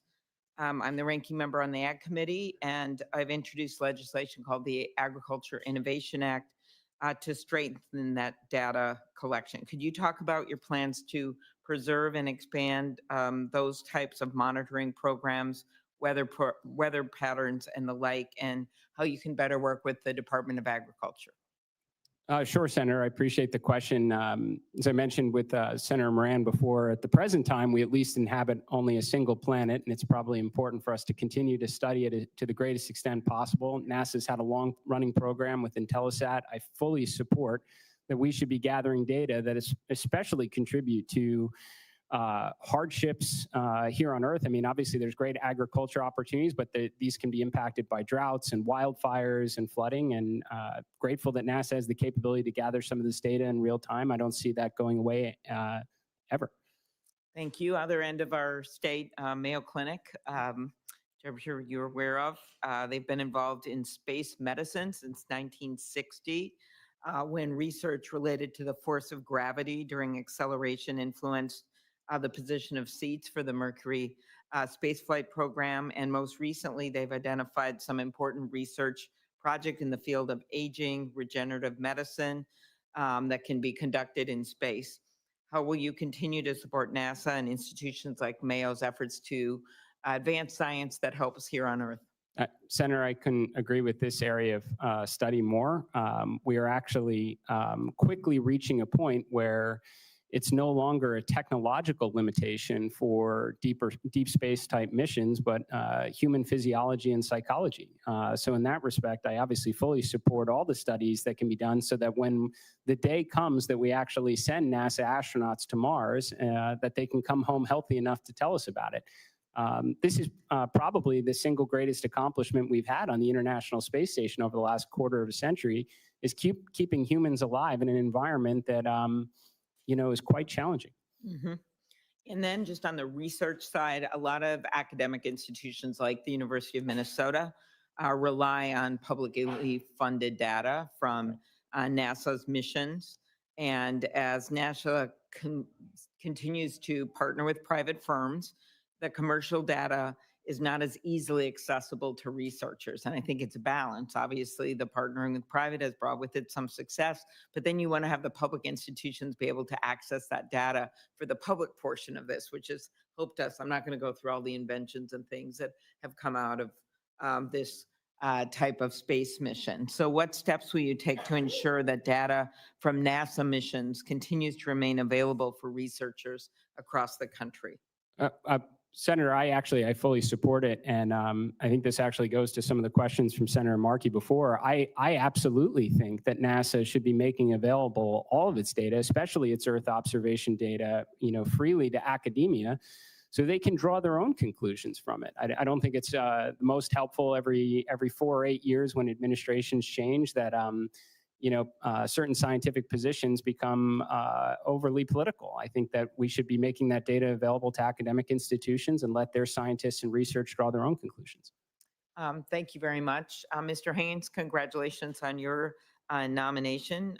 We have a lot of manufacturers in my state, a lot of them high-end robotics manufacturers. We do a huge amount of trade, not just in the ag area where we're fourth in the country for ag exports, but throughout our industries.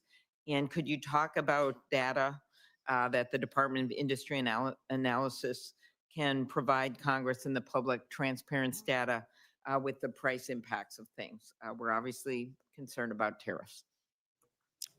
Thank you, Senator. I would say a few things. We usually provide data as it appears to bilateral trade flows and sectoral competitiveness. We now provide broad economic data in terms of labor statistics or GDP growth or anything like that. Any data that we do have on specific sectors, especially as they are in your state, happy to discuss those with you and your staff. And by the way, thank you to your staff for meeting with you yesterday and understanding a little bit more about your priorities on the committee. So absolutely, if confirmed, commit to you to provide the data that we do have.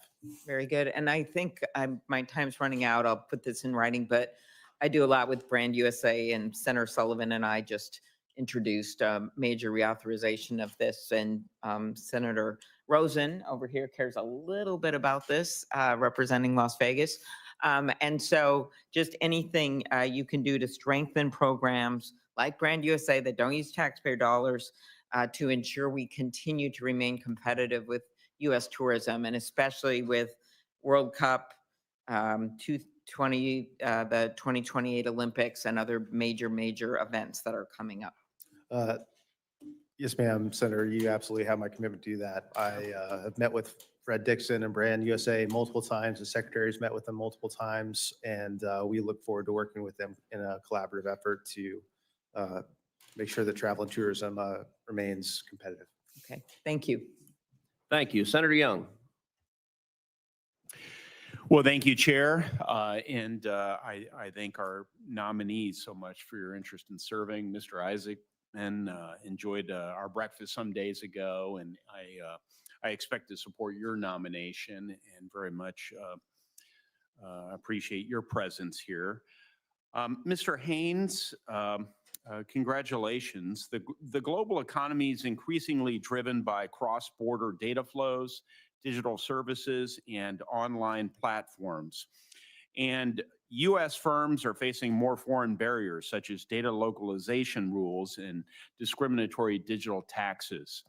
Within ITA, industry and analysis is already involved in tracking these digital barriers and advising on market access for U.S. providers. If confirmed, Mr. Haynes, how do you see INA's role in digital trade evolving? And what would be your top priorities for ITA's work on open digital markets and cross-border data flows? Thank you for that question, Senator Young, and appreciate also speaking to your staff yesterday. It was yes, sir. Good to hear your priorities. I would say two things. Within the Deputy Assistant Secretary for Services, which is under the Assistant Secretary for Industry Analysis, we run two specific programs that focus on data privacy. One is the Cross-Border Privacy Rules, or CBPR, is a voluntary certification where U.S. companies can opt into essentially adhering to robust data protections. We then request that various countries recognize those rules and adhere to those standards.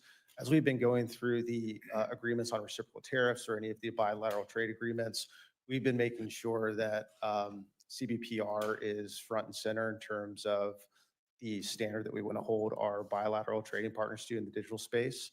The second program and its sister programs would be the US-EU Data Privacy Framework. We've also started a program with the UK and the Swiss. I think it provides a very firm foundation in terms of allowing free flow of personal data from Europe to the United States. I think those are two good foundations that we could expand upon, especially as we're getting into the US-EU trade agreements, as you know, Secretary Lutnick is heavily involved in, and we'll be supporting him in his efforts, knowing that that's going to be a cornerstone of the agreement. Thank you, Mr. Haynes. Mr. Haynes, on another matter, China's predatory practices in sectors like steel, critical minerals, and advanced manufacturing have continuously put sustained pressure on U.S. companies. Inside ITA, industry and analysis brings together industry engagement and trade policy analysis. So it sees both what companies are experiencing and how the rules of the system are working in practice. If confirmed, Mr. Haynes, what are a few concrete things you would build or change inside INA to sharpen ITA's China work? For example, specific analytic products, priority sectors, or support for trade agreement enforcement? Thank you, Senator. The most current concrete example I can provide you, again, is our current work on mapping critical mineral supply chains. I mean, this is the main trade issue in the U.S.-China trading relationship, and one that the President and Secretary Lutnick are laser focused on solving. Currently, we are providing mapping information for all 54 minerals.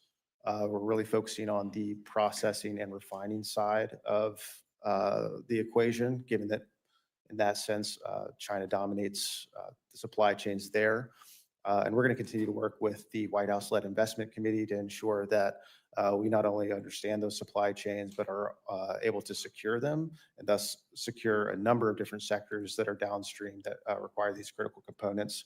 So if confirmed, that would be one of my main focuses, is to continue that work and help to secure those supply chains. Well, since your point of emphasis is on critical minerals, maybe you could speak to this. I've advocated for a number of years running that our country develop a national economic security strategy. This would be an analog to our national defense strategy. It's a subset of an economic security strategy would be a strategy for critical mineral resilience and sourcing on an ongoing basis. Might INA play a role in development of a written strategy subject to scrutiny, but ultimately some measure of consensus around what the policy is, so that we could develop a policy that would endure beyond this administration, just as we do through a national defense strategy? Yes, sir, Senator. I would imagine that any strategy like that would probably be a White House security strategy, national defense strategy. And if something like that were to come into existence, I would imagine that we would absolutely be asked to provide support in developing that. And if it does come to fruition, and I'm confirmed, would be delighted to do so. Well, great. Well, I hope we'll have an opportunity to work together on that broader matter, which I agree would have to come from the White House. I know they're listening, so I thought I'd bring it up. But I expect that I will be supporting your nomination, and thank you for answering my questions. Chairman? Senator Rosen. Well, thank you, Mr. Chairman, and thank you to the witnesses here for taking us to space and a little bit more, we'll say Nevada specific, because we have a proud graduate of University of Nevada, Rena, here, who knows lots about critical minerals in our state and tourism in our state. And I fully support working on a national strategy, because Nevada, of course, has some of the largest critical mineral deposits in the country. And so we are very mineral rich, as you know, and thank you for being here. But I'm going to focus a little bit on tourism. I'm going to bring us down to earth and ask about my travel and tourism work and some of the bills that we've had. Because in 2023, I had a bipartisan bill, the Omnibus Travel and Tourism Act, was signed into law. And that bill created a position of Assistant Secretary of Travel and Tourism at the Department of Commerce. The new position is the first tourism dedicated assistant secretary in the United States, and among other matters, is responsible for setting annual visitation goals, creating whole of government strategies to ensure that visitation goals are met, establishing interagency coordinations to support U.S. tourism, which I would argue is in the top economic driver of every state in our great nation. This new office will also play an essential role to reducing barriers to travel and leveraging new technologies to make travel safer and more efficient. However, despite the critical importance of this role, especially as the tourism industry continues to face significant challenges amid global uncertainty, the position remains vacant. Moreover, there's currently no Deputy Assistant Secretary for Travel and Tourism in place either. As a result, the National Travel and Tourism Office is led today by an acting Deputy Assistant Secretary, further underscoring the leadership gap in the space. And so it all means that tourism remains a sub-office, although critical to our national economy, remains a sub-office overseen by the Assistant Secretary for Industry and Analysis, position for which you are nominated, rather than by a new Assistant Secretary dedicated solely to focusing on the ecosystem. And it is an ecosystem. It's weather, it's infrastructure, it's workforce, it's broadband. We could go on, but someone who really focuses on this strategy for our economic growth.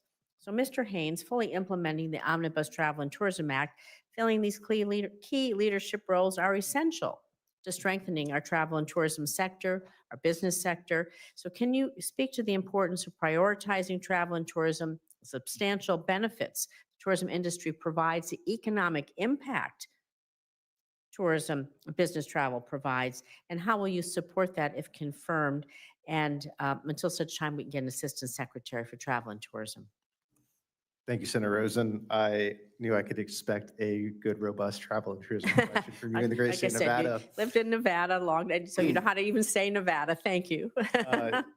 Yes, ma'am. So a lot to unpack there. Well, first, you'll be happy to know that our Deputy Assistant Secretary for Travel and Tourism is going to start in January. Rob O'Leary, he's going to be absolutely excellent. We're excited to have him. And he will be spearheading a lot of the important work that you just you highlighted. Come bring him to our office to meet our team, please. Yes, ma'am. I would love to have the same invitation as well, if Yes, possible. absolutely. I would say three things that I would be focused on to boost travel and tourism. Number one would be to modernize the Survey for International Air Travelers program, which is Mhm. housed within NTTO. Mhm. It's currently done by hand. We have only been able to get about 100,000 surveys of international visitors a year, well short of the 1% mandate by this Mhm. committee. We just put out a competitive bid a few months ago to digitize and automate that, hopefully getting more robust insights into travel and tourism trends and be able to capture a larger data set. And through that, be able to come up with better strategies at a more granular level to attract visitors.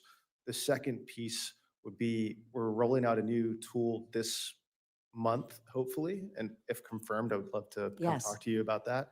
And it is going to be a 50-state travel and tourism competitiveness matrix to where we currently understand where the United States fits in terms of global travel and tourism competitiveness. This would be able to say, the state of Nevada hypothetically Mhm. ranks number 9 in attractiveness because they love the gaming, the food, Right. the entertainment.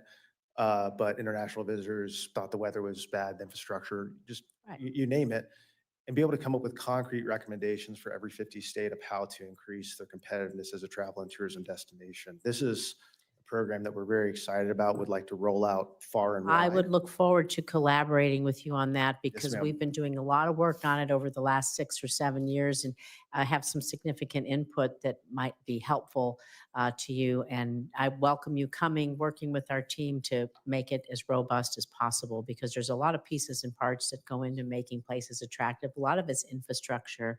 And so there's a lot to talk about there. So I appreciate that. Yes, ma'am, Senator Rosen. And on the assistant secretary piece, obviously, only the president Yeah. can nominate someone. I will say with the, let's say, bureaucratic minutia, the authorization is well recognized. I know that Secretary Lennick puts a high value on that. Still would need an appropriation to build it out. I think it's going to be about $3.5 million. We have appropriated the money in prior budgets. We're currently, our NTTO budget is about $7 million. $6 million of that is SIAT, and at least within the $56 million contract or budget within INA.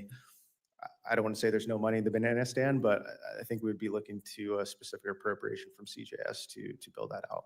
Thank you. I see my time is up. I see Senator Capito there. Thank you. Mr. Isaacman, I'll submit my questions on microgravity and other things in all great space for the record. Thank you. Thank you.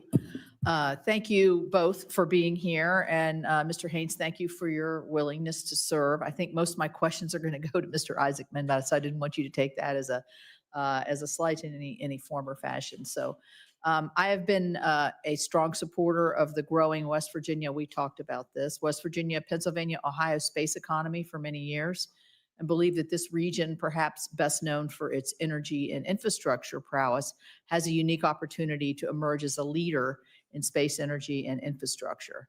So, Mr. Isaacman, as someone who's built successful businesses in Pennsylvania, what role do you see for states like Pennsylvania, West Virginia, and Ohio working regionally that can share the space and technology attributes that are not in Texas, Alabama, Florida, California? I'm glad Senator Cruz is not here in shaping the future of America's space ambitions. Senator, I really appreciate the question. Certainly, as a resident of Pennsylvania, I'd love nothing more than to see more of our students who graduate go in fields that are relevant to aerospace. But I've said many times, I mean, in order to deliver on NASA's world-changing mission, it's going to require contributions from the best and brightest around the nation. So all those states you mentioned before are certainly incredibly important. They have centers that are located in them that contribute greatly to NASA's mission. But we are going to need an incredibly growing workforce over the years that's going to come from across the nation. I like the answer, the Keystone Space Collaborative, which is what I was talking about. I think also when you have centers of excellence around and participating in the manufacturing or the technology or innovation, it inspires the next generation. You can have cooperative agreements, internships, and other things to get that next generation. I would note yesterday I was sent a letter that was sent to the chairman and ranking member where numerous former astronauts spoke in favor of your nomination. I think when you and I spoke before, I spoke about one in particular that I have great admiration for, and I saw her name on the list, Peggy Whitson. So that's good enough for me. She is a remarkable astronaut woman and an inspiration to the generations. And she came to West Virginia with me, and our young girls were just awestruck by her. So congratulations on securing that letter. That I think that goes a long way. I want to talk about IV&V. That is located in the Katherine Johnson Parker's, it's not in Parkersburg, in Bridgeport, Katherine Johnson IV&V facility. As you know, this does the independent verification and validation. There's always this sort of looming threat that all of this is going to get privatized. I would certainly argue for that facility being very cost-effective, efficient, and the capabilities are tremendous there. I would like to talk to you about this in greater depth when your nomination is positively affirmed by this Senate, and by looking to not outsource what they do, but to maybe grow that presence. And so would you be willing to work with me on this? Absolutely, Senator, and also very, very grateful that a astronaut Hall of Famer like Peggy signed the letter of support. It means so much, along with all the other 35 astronauts who signed it.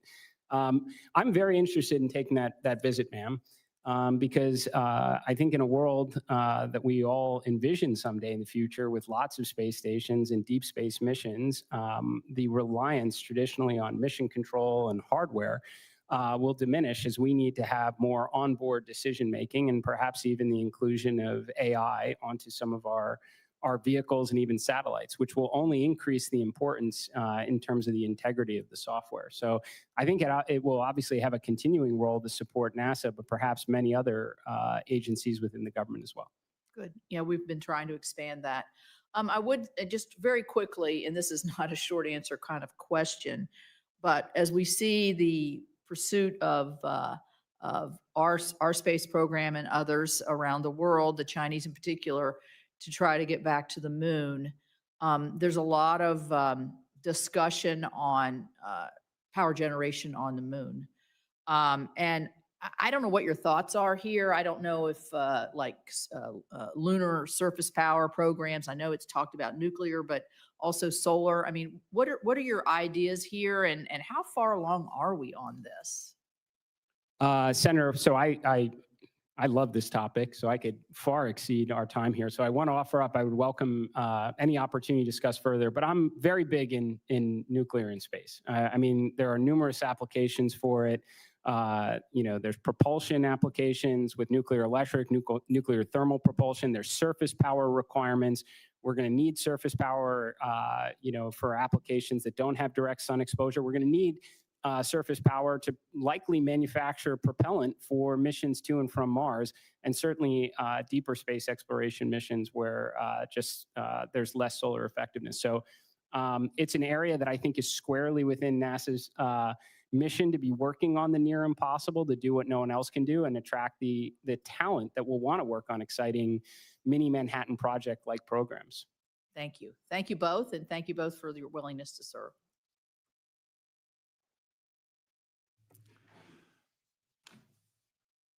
Thank you, Senator Capito. Let me start with Mr. Haynes. I appreciate we followed the discussions around critical minerals. I want to make sure that we emphasize that's a bipartisan effort. I think the coordination and continuity of programs, there's not a pendulum going back and forth between administrations, focusing on the access to capital, workforce training. We are woefully behind, not just China, but many of our allies in terms of we find that workforce. So I won't rebuild that or litigate that discussion. Just only want to emphasize it is bipartisan. This is something that should be a high priority. I do want to talk a little bit about some of the things, telecommunications, cyberspace, AI, quantum technologies. Colorado has a dense ecosystem there. And I think especially along with AI, quantum has, it's a field of intense competition between the United States and our rivals, our adversaries. So as our capabilities mature in quantum sensing, quantum communication, computing, obviously, how can we ensure, how can you help ensure that our quantum technologies are only exported to trusted markets? Thank you for that, Senator question. Or sorry, thank you for the question, Senator. I would say the Assistant Secretary for Industry Analysis does not play an active role in export licensing policy. That's our colleagues at the Bureau of Industry and Security, or BIS. I will say that we have and will continue to engage actively with industry to see where those markets exist and also understand the national security implications of those technologies, where they rack and stack in terms of competitiveness with international competitors. And we could provide that information to the Bureau of Industry Security as they're making their licensing decisions, but we don't are not actively involved in any export licensing policies or decisions. Great, I appreciate that. And I think we've got a lot of work to do on there. Mr. Isaacman, we share the same bipartisan goal that the United States should be laser focused on returning American astronauts to the moon, reaching the next frontiers in space exploration. I think I'm still the only scientist in the Senate who's actually done provided peer-reviewed papers. Back in May, you answered some of our written questions. I thought this was very well stated, so I repeat it, that you want NASA to be a force multiplier for science, which I think is essential, launching more missions, more telescopes, more probes, more rovers. You also said that you can be expected to be a passionate advocate for science. You know, all of NASA's science and exploration missions, including both planetary and earth sciences, prioritizing these efforts is not about choosing one over the other, but rather identifying where the greatest breakthroughs are possible. Certainly now you're dealing with a budget issue that's fairly dramatic. So I wanted to see how you balance that. Can you confirm, you know, where you believe NASA's scientific and exploration missions, are they complementary, or do they end up becoming, because of budget issues, mutually exclusive? Well, Senator, first, I think the scientific side of NASA is just as important as human exploration, as is our work in aeronautics and technology development. I think that, as I mentioned to some of the other senators before, I understand earlier this year we had a presidential budget request. Of course, I do absolutely support the president in the goal of reducing the deficit and ensuring the nation's on good footing. But that said, a lot has changed since then. I mean, and this is something that if I am confirmed, I'd love to get my arms around, because we have been on a continuing resolution. I mean, earlier this year, I understood that perhaps even the Nancy Grace Roman telescope might launch under initial budget requests. I've since been informed that that is no longer the case. So simply put, Senator, I'd love to know where we stand today. But as I've told other senators, you know, in terms of dollars allocated from Congress, we will absolutely maximize the scientific value of every one of them. Sure, I appreciate that. And the Nancy Grace Roman telescope is a good example. Is Goddard Space Flight Center in a similar position in terms, I know that they're looking at certain potentially draconian changes to their budget? I mean, Senator, I'm nothing more than I would read the same things that other people do. If you ask me, I think Goddard is very important to spearheading the scientific efforts of NASA. Right, great. We agree. I appreciate that, and I do recognize the difficult choices that tight budgets create for all of you, and appreciate that. I'm out of time, even though now I'm left to be the chair. I think the compulsion is that I have to curtail my questions, but I have a couple more questions I'm going to submit in writing to you guys. And again, I appreciate both of your willingness to serve the country in these roles. So Mr. Isaacman and Mr. Haynes, my last question, which I am not just allowed but required to ask of all nominees, if confirmed, do you pledge to work collaboratively with this committee to provide thorough and timely responses to this committee's requests and to appear before the committee when requested? Yes, Senator. Yes, Senator. I don't think NASA can accomplish its world-changing mission without the support of Congress. Right. Well, I think it has to be a close partnership, especially all the more so in these days of tight budgets. So thank you. I have literally dozens of letters of support from various organizations for both of your nominations. And we ask unanimous consent these letters be inserted into the hearing record without objection. So ordered. It's hard to have any objections when you control the room. Senators will have until the close of business on December 4th to submit additional questions for the record. The nominees will have until 11 a.m. on December 7th to respond to those questions. That's a pretty quick turnaround, but hopefully that doesn't put you in too difficult a position. That will conclude today's hearing. The committee stands adjourned.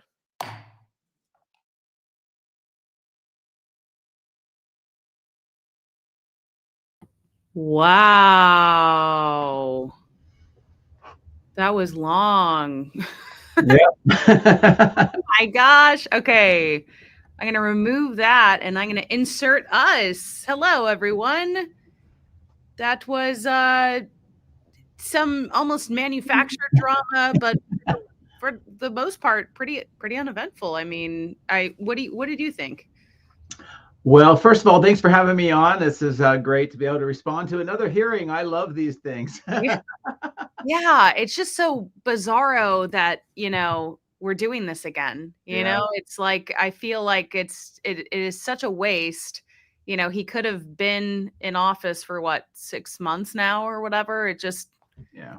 the whole thing is, I don't know. It better only be twice. And I sure as heck hope he gets it. But yeah, let's talk about it. Yeah. Well, first off, yes, I think this is a very scripted kind of formality that they're going through. I think just my impression is that it's pretty clear he's going to get confirmed and the president's going to approve it. He will be the NASA administrator. This is, basically just the formality you have to go through. It sounds like additional questions need to be sent in by senators by tomorrow. They respond by the 7th of December. And Senator Cruz said he hopes that this is wrapped up by the end of the year. So we're talking less than 4 weeks, which would be outstanding. And, I'm really for that.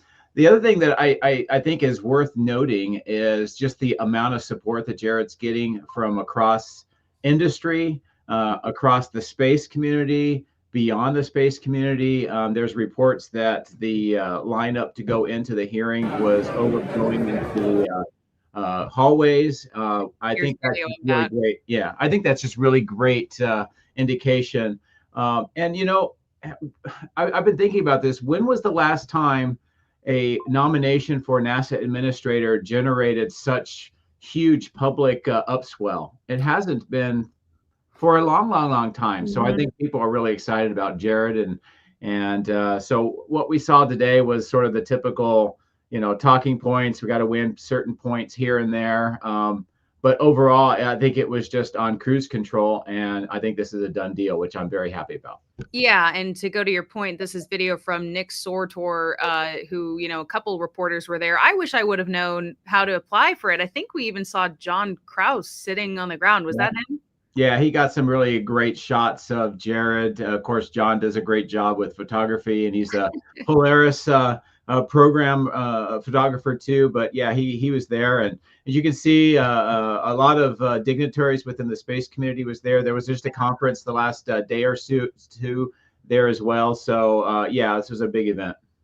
For sure. I mean, I I wish I would have known how to get in because I would have loved to go. But also, I wonder if the first confirmation hearing had this many people there for him, or if this is simply because of the ridiculousness of pulling that nomination and then renominating. Yeah, there was a lot of interest the first time. I think people thought that it was going to be smooth sailing. And of course, when it was terminated, that surprised a lot of people. But from what I understand behind the scenes is there was a large number of people that really were supporting him. And I think that they worked that process behind the scenes. I think Jared was aware of that as well. But of course, he couldn't really comment. But that force was such a strong upswell behind him that it brought us to this point again, which I think is great. And I literally just noticed that this is Bill Nye, the Science Guy. Yeah, that's what I meant. There's a lot of dignitaries. Bill Nye is there. They just had I forget the name of the conference, but there were a lot of people there. I noticed that Firefly's president not only and CEO not only supported Jared, but he posted today again his support for him. He was at that meeting along with other people. So, Wow. you know, I know you're going to probably ask a few, detailed questions about what was talked about and who said what. But to me, a couple of the themes here was one, that he's going to get confirmed, which is great. Two is this is going to be a battle that we're going to see work out over the next couple of years as Jared works as the administrator between old space and new space. And I think that's the underlying theme, of which on top of that rests the beat China and go to the moon kind of theme. So we're going to see Jared have, a lot of that interaction. And I hope that internally, both to NASA and within Congress, he gets the support he needs to be able to fight those battles, which we all know are coming. For sure. I mean, it's not a job that I would want. I want to take a moment to shout out some of the super chats. Jason, thank you for the super chat. I will definitely make a recap video, and this is part of it. We're just going to talk and give some commentary after this very lengthy and at times boring hearing. I'm sorry. I don't know why. I wish they would have. I understand needing to have two people at once, but do it in order, do it in order. One by one, whatever. Same time, just split up their hours. And thank you to Dawn for the super chat. And then I wanted to point out Ross's super chat. Good answers by Jared, but too many closed questions from the senators for my liking. Much better to ask open questions like you do in your interviews, Ellie. That way we all learn more. And Joe and I were talking about this behind the scenes of there's a lot of these questions that are kind of asked to create drama with no real substance. And I think it would have been great if they had some questions from people informed with what's actually going on. And so, I agree with you and thank you for the super chat. And a couple of things. Yeah, I'd also add that a forum like this is not a discovery forum, and you generally are not going to be making big news out of this. It's really meant to just, go through the process and get to the point of making the actual nomination or the confirmation. And of course, a lot of senators on whichever side want to have their specific talking points, and there's reasons why they ask certain questions or make certain statements. It's not just because they're filling time. In some cases, they're preparing a battlefield for the future by asking stuff now, and they want to get the sound bites so they can use them later on.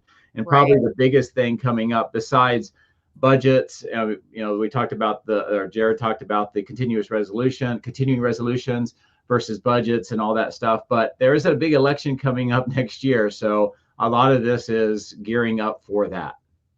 Well, and, I wanted to point out two of those senators, Mr. Markey and Mr. Kim, really were the ones trying to stir up drama, including the famous exchange that we saw back in April, which was this question of, was Elon Musk also in the room with your meeting with the president? And it's interesting how they went right back to that. And he basically maintained the same answer, which was knowing it was basically a trap question and he really shouldn't get into the specifics is the way I understood it.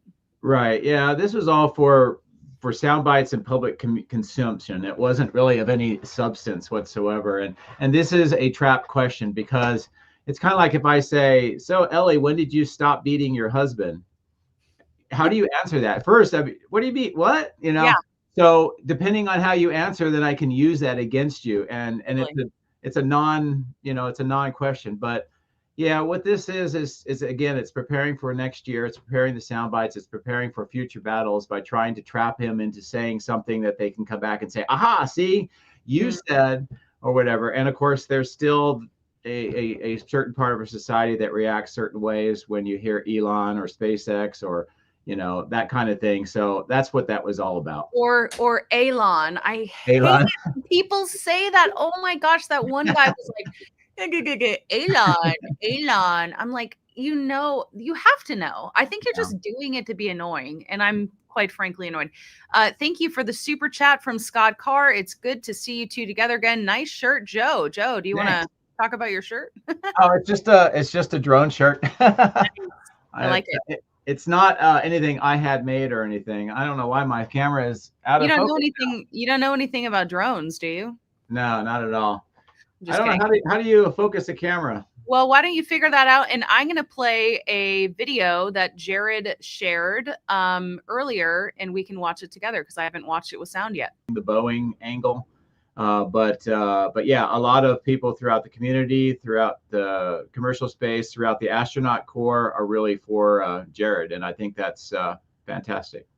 Well, and they were before, and I've said it before and I'll say it again. I mean, I just think that he's such a, humble, great person. I think some people, if they would have had what had happened to him, they'd be like, all right, you already rejected me once, whatever. But yeah, not like this is going to be an easy position. So for him to not only say, all right, I'm going to go through this entire stupid thing again, even though I've already probably gotten new gray hairs from doing all of this and put my family through all this again. And I really hope it works out this time. But yeah, I mean, as we were talking about, he's not exactly walking into an organization that has, a lot of peace in it right now, right? I mean, yikes, I wouldn't want to do that.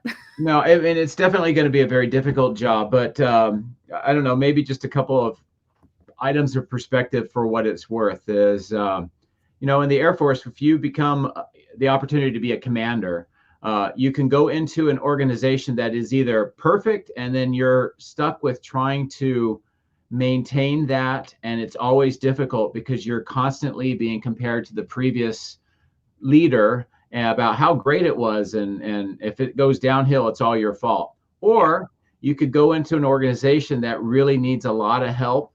And and NASA is that organization. And even though it's going to be very difficult, I think that's a great position for Jared to go in because we know it's broken. We know it needs fixing. We know it needs redirection. The decisions are going to be difficult, but we all know that that's the case. I mean, I don't think there's any objective person that can say NASA is the way it was back when it started. We've come a very long way. So it's a big inflection point with the way NASA is organized. It's a big inflection point of the way NASA is funded and allocates that funding. It's a big inflection point for what direction NASA should go and the role that it plays. And this growing second golden age of space with commercial needs to somehow be integrated in a viable way for us to go forth and make our plans actually executable and real. And I think because of this situation, Jared's coming in at a really, really great time for him because we're kind of at rock bottom. So everything is going up from here. The biggest challenges for him are going to be the support that he gets within the organization to make his vision happen, because it's really the middle managers and below that make the thing happen. The leader gives the vision. And also, as we saw here, what is congressional support going to be like? Because despite what the senator from Washington says, or senators from Texas or Pennsylvania says, unless we find a way to work together and not have to worry about which states we're from, we're not going to succeed. And because of that, there's going to be winners and losers. That's the way it's going to be. And the calls are going to be difficult. But I think Jared's in a great position because NASA needs leadership, and I think everybody, if you're objective, realizes he's the right person. Yeah. Thank you for the super chat from Crunched Grace Hopper. Do we have a project enduring presence? Thanks for the ISS support, GI. Boots on the moon. Thanks, Ellie and Joe.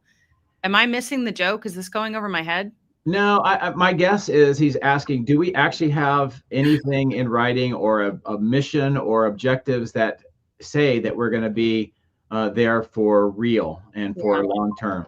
And parts of that are in the Artemis program. Part of it is in the Artemis Accords. Part of it is in the Moon to Mars programs. But a lot of those, and you interviewed, I think, Casey Hammer recently, and he was talking about those, and they're kind of bureaucratic novels that really don't give any direction.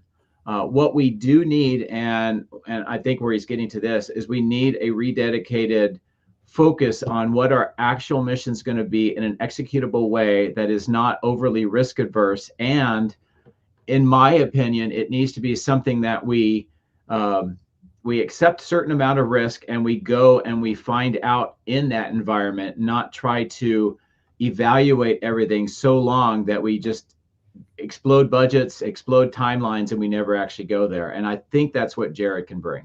Well, it's interesting because you had Ted Cruz ask, like, are you going to commit to at least 5 Artemis missions? And I always thought that we were like, yeah, we'll probably do the 3 and then stop it because it's so unbelievably expensive.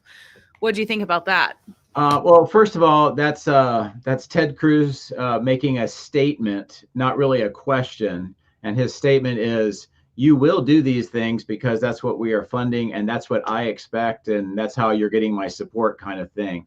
And of course, what is Jared going to say? I mean, at that point, you either say yes and then work in the future as things develop, or you say no and don't get the job. I mean, so you have to be pragmatic about that. But what I think Jared's going to probably end up doing, and it's going to need input from Congress and the administration and all that, but is that we're already committed to Artemis 2. That's a done deal. The question right now is, when does it actually launch? Is it going to be February, March, whatever? And I think Jared's first priority is to make sure that it is going to be as safe as absolutely possible, and that the data is there that supports the Orion capsule coming back safely. So I think that one's done. Artemis 3, I thought his answer was really good when I think it was Senator Cantwell, I may be wrong, when she was basically saying, isn't it great that the acting administrator, Sean Duffy, reopened competition for Artemis 3? And Jared completely deflected that. And he said, we already had the competition. SpaceX and Blue Origin won. And I think that was probably the best answer. Over the next year or two, I think there will be competition between the two to find out which of their architecture is going to be ready for the first, Artemis 3. Is it going to be Starship? Is it going to be Blue Origin? Is it going to be something else, but a different approach? But I think that is the right answer. I think if we open the competition again and bring back Legacy Space or anybody else and try to build a human-rated landing system and do that before January 2029, it's going to be failure. So we have those two systems, and the pressure is going to be on to both SpaceX, probably SpaceX the most because they're the front runner, but also Blue Origin to prove that they can do it and to execute. Because this is no longer just we won a contract or it's good for the company. This is national space policy. So, so I liked his answer for that. And we've already had that competition. And I don't think that he's going to reopen again. We're going to have another, submit bids and we're going to select somebody else. That's the slowest, most inefficient way of doing it, and a guarantee of us not achieving the goal, which is right now, apparently, land before Trump is out of office, which would be January 2029. Beyond that, I think Jared will be in the seat long enough to really see what's going on with Artemis 4 and 5, and then make those decisions. And then, as Jared said, anything after that, we by that time we will have plenty of different options on the commercial realm to choose from. And I think that will be evolving over the next few years. Okay, but like, do you really think that we're gonna have Artemis 3 even in that timeline? I just feel like already the flyby has slipped so many times, and there's all these questions about the heat shield. It's just like, and the complication of just the whole sequence and logistics. Do we really think we'll have, you know, a landing on the moon by the time President Trump is out of office? Yes, well, you're asking a couple of different questions. I don't know if you realize that or not. One is Artemis 3, as it is currently envisioned, will that actually happen before Trump is out of office? Yes. The answer is probably not. I think it's going to be reshaped in some way, either dramatically so or not so much so, but it's going to be done in a way that's more likely to be successful. And I think it will rely more heavily on commercial space. That would be specifically SpaceX or Blue Origin, probably SpaceX, to make it happen. And you could do that in a variety of different ways. You can change some of the architecture. You can change some of the approach. You can change some of the timelines. You could, just look at maybe leveraging more of the capabilities of Starship, whatever. But for us to get that way, the pressure is greatly on SpaceX to get Starship to operate. And when I say that, that means, obviously they have new V3 everything. So the launch site at Starbase, the booster, and the ship have to be fully operational, which means that they need to be able to launch reliably and be able to support tanker cadence enough to be able to do the on-orbit refilling to get the HLS lander to the moon. And there are certain ways that SpaceX could do that to be efficient, but we have to get the hardware to that point. So that's why even with Booster 18 having its anomaly, they're already, well, depending on how you think about it, there's a lot more to it, but they're already almost halfway done stacking Booster 19 already.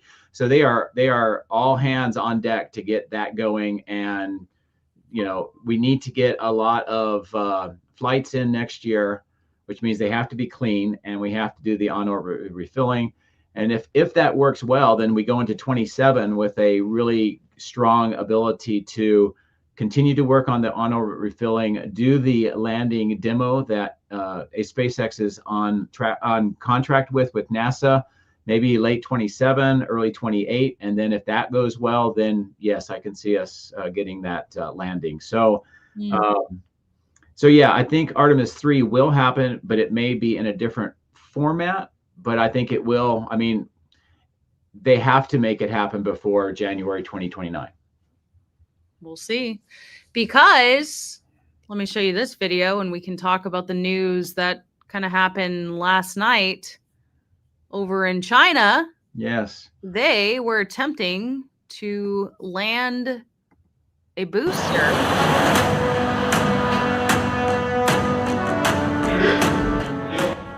These are their highlights. So yeah, it's interesting. This is the land-based rocket. It's kind of a hybrid between a Falcon 9 and a Starship. You said hybrid between a Falcon 9 and a Starship. Yeah. So of course, Blue Origin recently landed one of their boosters. And then of course, SpaceX has been doing that for a long time now. China is trying to do that here, and they came close, but spoiler alert, did not fully succeed. They got within the target. Yeah, well, it is important to note that this is the first launch of this rocket, and it is a new design. It's also important to note that the payload made it to orbit. So they didn't even show the. Okay, I gotta find the landing. Of course, they didn't show it. But the payload made it to orbit, which is really a big deal for a first launch. It's not that common that happens. And then they were going the added amount to try to land the booster, very similar to what SpaceX does with Falcon 9 or what we saw with the New Glenn. And they came closer than anybody else other than those two entities have ever done. So what do you think about that? Well, I think it shows that China is serious, that they are developing their space program, They are, doing all the steps necessary to be competitive within the space economy that's starting to grow, and with other developments that they are serious about getting to the moon by 2030. And this is a great development of that to show that they can take a hybrid design between two different kind of rocket systems and make it generally pretty much work. And it pretty much, I mean, for it to get to the point that you see here, which is the landing burn, which it had a RUD.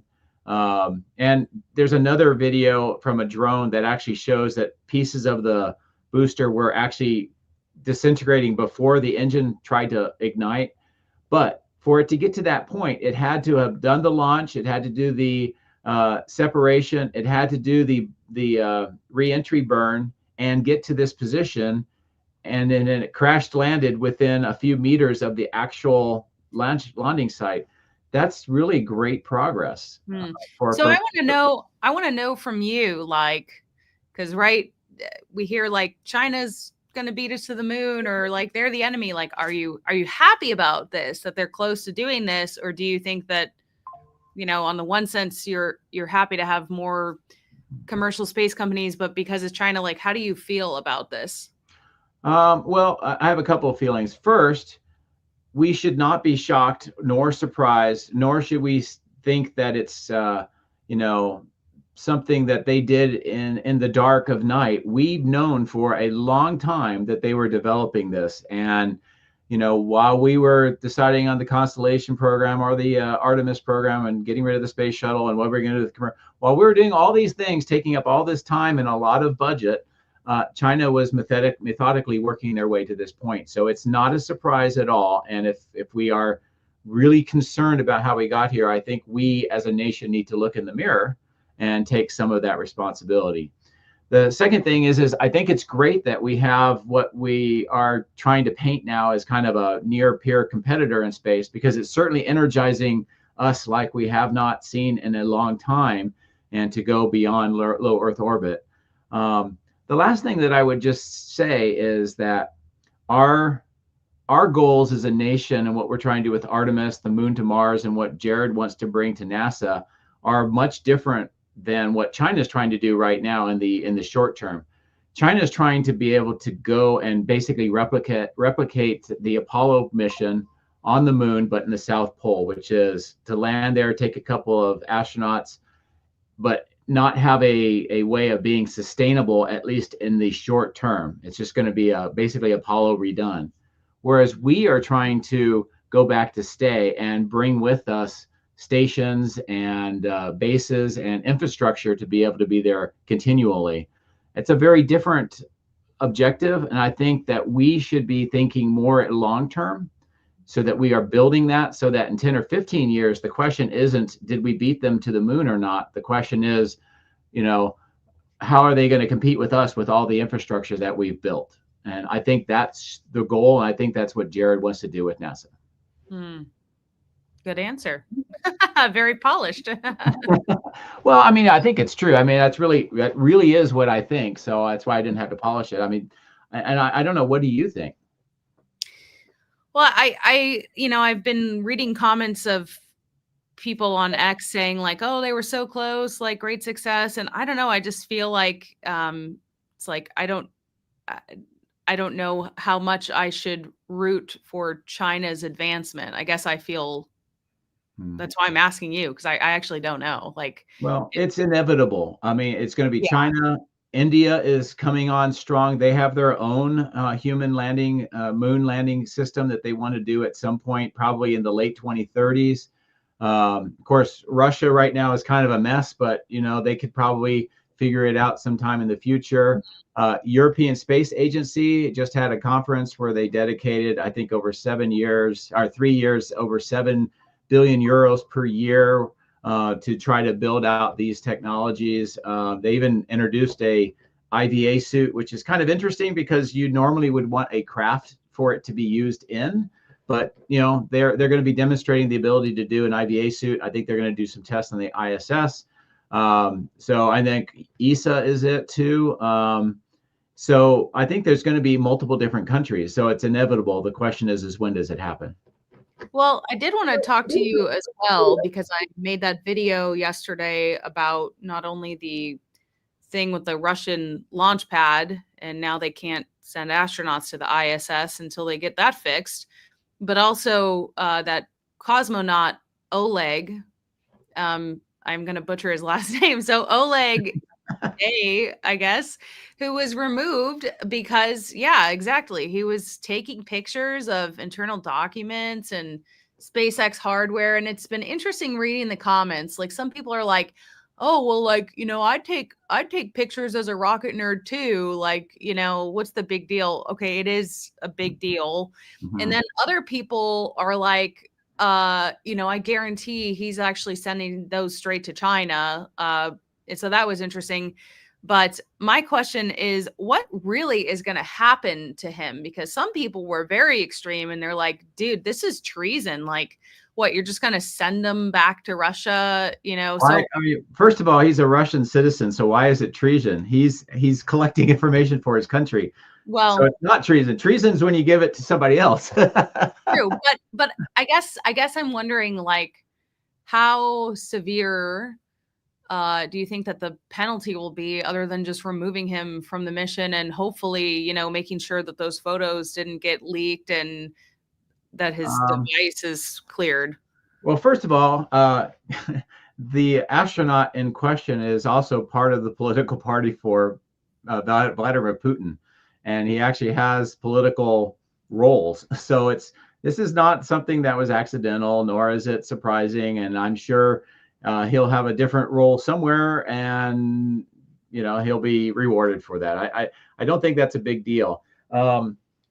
It's hard to say. I don't want to get too much into the geopolitical realm, but it's hard to say when you're dealing with the Russians what's really going on. Usually there's other issues that are underway. One of which is there's a war in Ukraine, so we know that there's politics with that, and there's an attempt to try to end that, and it's having a huge impact on the economy of Russia, and there's no doubt about that, and it's affecting everything, including their space program. The second thing is part of that is negotiations, how you would end the war, and some of that was trying to come up with a way that maybe the Russians could work with us. Maybe there'd be a bridge so that we can work with space programs, maybe tying up or coming in together to do a Mars mission, and SpaceX was part of that and everything. I think that may be a little bit of true, that what they wanted to do, but I think it was more of a way of trying to embarrass or use the whole SpaceX Elon thing for their own goal. So whatever.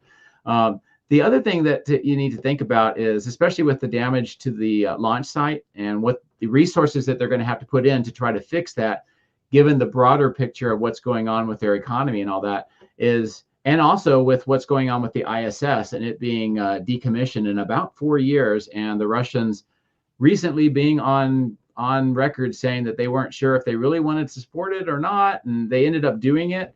But this may be a way, and we're going to find out how committed they are to the ISS. This may be a way for them saying, we're not going to put the resources into launching anymore. Therefore, we're not going to support the ISS.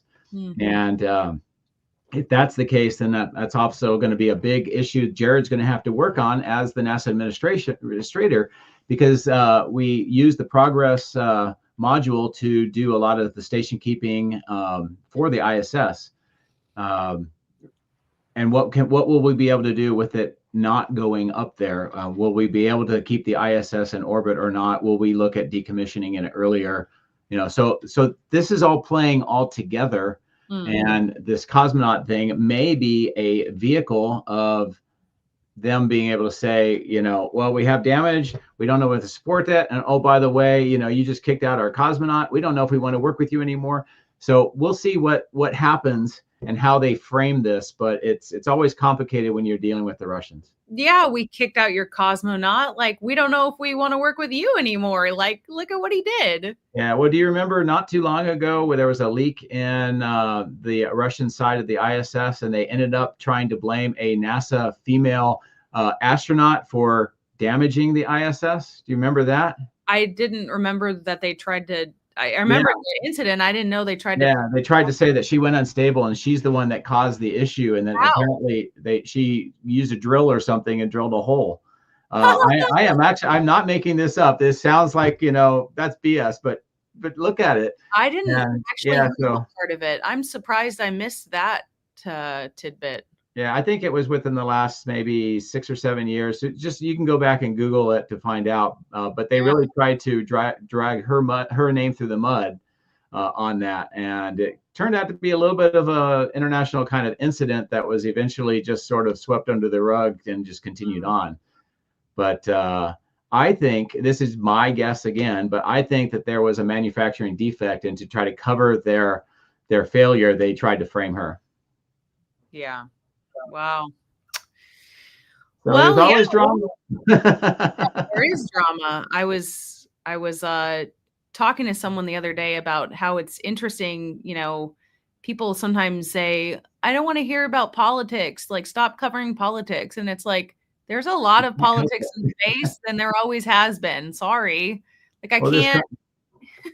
I was gonna say this hearing that we just saw was all 100% politics.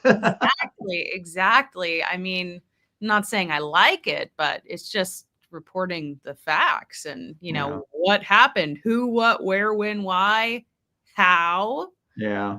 By the way, Uh, another kind of undertone during the committee hearing that we were going through today that I think is very interesting, is something to watch for your viewers and space enthusiasts, was a lot of questions about power generation, whether it's en route somewhere or on the ground, whether Mars or the moon. Several different senators asked questions along that way. And that goes to nuclear, and whether it's nuclear thermal, nuclear electric for the propulsion systems, or having some sort of nuclear reactor on the ground to power things like the station, but also to power a lot of the equipment that would be necessary to build the infrastructure. And that kind of, is very related to what's going on with the United States national energy objectives with the Nuclear Regulatory Administration, trying to do a lot of seed money and encourage the development of small modular reactors, which is a bunch of different companies going on, one of which I've been covering, Allo Atomics, which is up at Austin, but there are several other ones which will most likely not only help energy generation here on Earth, especially for AI data centers. I'm sure you've heard about that recently. The energy demands are outstripping our capability. Elon's recently talked, also Jeff Bezos has talked, and Google's talked about on orbit, basically data centers using the power of the sun. But the use of nuclear power is going to be necessary for transportation in space, but also on colonies. And I think the reason why they're asking all this is because we're having a big groundswell, a lot of seed money, a lot of attention being done to develop the nuclear programs here in the United States and elsewhere. And the last part of that is it seems like the acceptance generally of nuclear power is starting to come back up as people are realizing that we've made a lot of progress over the last several decades. But anyway, I thought that was an important part of the conversation, if you will, and the direction that Jared wants to take NASA. And did we hear that he could get the confirmation or approval by the end of next week? I know there was an estimate by the end of the year, but I think I even saw as early as like next week. You think that's too soon? I don't know. I think they had till the 7th to be able to provide answers. And you would imagine if this is a real question and answer thing, there would be some days to read the answers and figure out what they got out of that before the confirmation hearing. My guess is that they will try to do it before Christmas if they can, just because you have a long Christmas break and the senators and congressmen don't want to be in Washington during that time anyway. So if Cruz is right, it's before the end of the year. Then I think it's probably going to be before Christmas. And so let's say that happens. How soon is he immediately in, or is there going to be like January some? No, I think he'll walk right over to the White House and he'll be sworn in. Wow. And then he'll be able to start to work.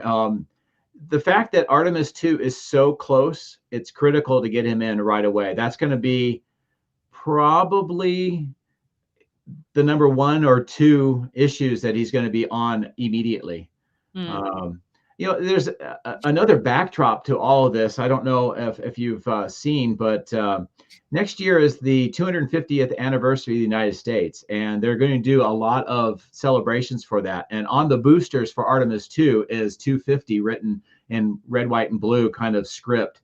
And so it's going to play a huge role on the whole Artemis 2. So it's not just going back to the moon for the first time since 1972, but it's part of Trump's 250th anniversary of the United States. So it's huge, and that's going to be a big thing. It just makes me nervous hearing that, because it's like, I don't want all of these, external pressures to make things risky. I mean, there's already concern, including from former astronauts like Charlie Camarda, who reflew, the first mission after Columbia. And it's like, I don't know, it feels like deja vu of like, we have to do this now. And like, it makes perfect sense because of like these anniversaries or whatever. And it's, I don't know. I'm a little worried about it. I don't know. I don't know if, Well, I don't know. I mean, is it enough just to change? Because someone was asking earlier, what are they doing about that? And I guess they're going to change the reentry trajectory. But like, is that enough? I don't know. Well, I can't say for sure because I don't know what the actual data is. I know there's enough a question that people are asking it, which is good. If I were Jared, as soon as I got my hand in the air and said, I will do all the stuff as, support and defend the Constitution, I would immediately go and find out what's going on with the Artemis 2, the Orion heat shield, the plan, and really find out how confident they are. But that's going to be juxtaposed to we need to go back to the moon soon. We need to get Artemis 2 going and that 250 celebration. So it's going to be, I mean, this may be his first major call. And it's not going to be an easy one. I mean, can you imagine him going in and say, no, we're not going to do Artemis 2? Yeah. No. So, that would be priority number one for me. I don't know. I feel like I'm asking like kind of dumb questions, but they're really common questions of like, why actually has it taken this long? What the heck is going on? What, to get to launching Artemis 2 or the back to the moon? That's like a super common question. And I know there's a lot of, nuance and whatever, but like it is ridiculous when you think about it. It is. Well, you've heard me talk offline a lot about how we've lost decades worth of experience, time, and we could be so much farther along. I think that probably the closest to the real answers are, one, the Apollo program, the way it was designed was not sustainable. It was way too expensive. It took up too much of our GDP and for very little to show for it from the standpoint of, we got, some footprints on the moon. We got some nice shots of astronauts. We got some data, some rocks back, but it wasn't anything that was sustainable, and you could not justify the amount of budget. So then we started to try to move on to reusability, which was the space shuttle's hallmark, to try to bring the cost down to be more realistic. And we found out that it really wasn't. I think our goals were ahead of our technology at the time. And so because of that, we kind of lost the priority of spending a lot of money to space. We spent a lot more on space stations and low Earth orbit. And we kind of just got stuck. And then there just wasn't a priority to go beyond that for a long time. Maybe the good thing is that over that time, technology and capabilities and material science has really caught up to what our original goals were, or at least to the point where we have Starship being developed, we have New Glenn being developed, and they're designed with reusability. So hopefully now the time is right. And maybe with the specter of China beating us, and we have a president that's really pushing for it, maybe the time is right. But it is taking a long time. Okay, but like pushing for it, but also like cutting the budget drastically for NASA. How are those compatible? Yeah, I think the way to think about that is that you have this big bill, and it's got a bunch of different parts on it. And if you realize that you're not going to get a top line raise of the amount of money, then the only other thing that you can do is to look within that bill and find out what things you can de-emphasize and what things you can emphasize. And if you look at it, the human space flight part of it, getting back to the moon, looking at the Mars, took a lot more of the resources, and the other stuff dropped down. And I know that's not ideal, and that's why some of the senators were asking Jared about his belief in science and all that.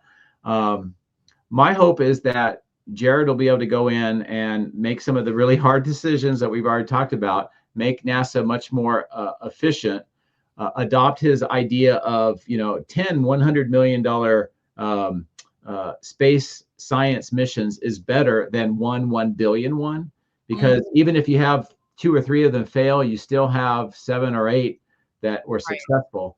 So I think by doing that and looking at duplication of effort, looking at the various centers and maybe refocusing them on certain tasks, and maybe the whole, what does commercial space do well, and offload that and look at the areas where NASA can only do things like nuclear space propulsion. Maybe that will allow that budget over the next couple of years to be adjusted. And of course, the last thing, just to remind everybody, is we're still working on continuing resolutions, which is not a real way of doing budget. We need Congress to make a real budget. And with that real budget, then they can set the priorities financially for NASA. And hopefully that'll happen over the next few years. Well, you saw Elon Musk try and fix things in politics, and that didn't get him anywhere. So I think it's a pretty broken system. Yeah, well, I mean, politics, government, it's all very difficult. And we have a system that does bring a lot of different voices in. You can call them lobbyists or whatever, but everybody's got an opinion, and it's just difficult to make that decision, because that the moment, when I was a commander in the Air Force, I used to say this: before you make a decision, everybody tells you what you should do. After you make a decision, everybody tells you why it was wrong. It's just that moment in time when it's all yours to make the decision, and it's only you. Yikes. Okay, I have 2 more questions. The first question, have you seen the clips going around of Charlie Duke, one of the surviving, few remaining surviving moonwalkers, being basically sort of set up to be in a debate with a moon landing denier who actually isn't completely stupid. So kind of can, he's not just I think the earth is flat too. But did you see any of that video? No, I did not. No. Okay. I want to make a video about it. It was absolutely ridiculous. Okay. Well, we can talk about that another time. Okay. Sorry. I have not seen that one. They really, people are like, this is really low of this podcaster to sort of set him up to sit through 3 hours of this guy basically saying, you didn't land on the moon, and I'm going to try and grill you on mathematical specifics or whatever. Anyway, okay, question number 2. Maybe you guys have seen it in the comments, but I think I'll make a reaction video to it, because as someone who did a 0G flight alongside Charlie Duke, I don't think the guy deserved that. But anyway, when do you think Starship Flight 12 will be? Are we still thinking January, or has this anomaly during testing set us back even more? Well, before the anomaly, Kiko Donchev, the SpaceX VP of launch, said he thought January. Right. After the anomaly, SpaceX has said first quarter of 2026. So that could be all the way to 31 March. Totally. I'm going to go with my original before the anomaly guess, and I'm going to say about mid to end of February. So a Valentine's Day launch. I think so. Oh, look at that. Did you do that? Wait, do it again. Is that automatic? Yeah. But now it's not Interesting. doing it on command. Come on, you stupid. There we go. There. I can't do it. Look at There you go. Somebody's going to take a clip of this and come up with a wrong opinion. Oh, of course. Hey, I already got a card once to my UPS box congratulating us on our marriage. Oh, really? Yeah, dude. I laughed my ass That's off. hilarious. That's hilarious. That was a long time ago, too. Okay, we have One some. caveat I'll say about February I'm a little concerned with is bad visibility. Yeah. Well, Ross thinks it could be as late as March. Yikes. Okay. That'll be crazy. I know I'm trying to coordinate a trip down to Starbase with someone who's never been there, that I'm hoping to collab with soon. And I'm like, yeah, we could go now, but like maybe we should wait. But I'm like, I know how that game works. Like if I say it's going to be in January, it's like certainly going to be February or March. And we really just don't know. I mean, because Yeah. obviously they have to, have the new pad that hasn't been used yet fully ready to go. And then, so there's a lot more that goes into this one than we did between 10 and 11. Yeah, well, if SpaceX wants to get to the point somewhere with their new Star Factory and all that to make a ship and a booster, 3 a day, if that's the goal, let's even call it 1 a day, then they have to be able to go faster. So maybe this is a way for them to try go faster. Yeah, hurry up, dude. Yeah. I need some more news.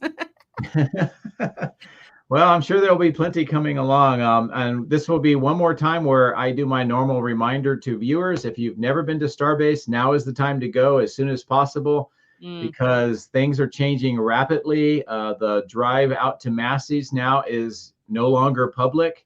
So you cannot drive out to Massey's anymore. And with Gigabay now starting its basically second level of which will be, I think, eventually 5, whatever, the visibility of the stuff that you used to be able to see by the Star Factory is going away, and just more things. When you say Massey's, you're saying you just like can't hook a right on that road? Okay. That stopped about a week or so ago. They have signs up and it says no longer public. Saw that. Okay. But even when we went, like shortly after I broke my leg, they were still kind of like, hey guys, can you leave? Yeah, kind of, but they let us be there, and they've been letting photographers walk up that road, go up that road and take shots and everything. It's slowly been being pushed back.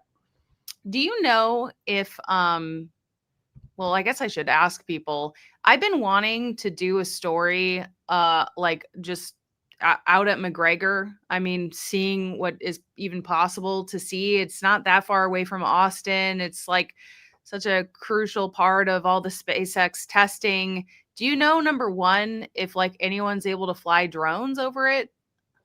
I think NSF flew some drones, but they were far, away from it, and they just had to make sure that they were out of the airspace. They may have actually asked SpaceX too and made sure that where they were flying was okay.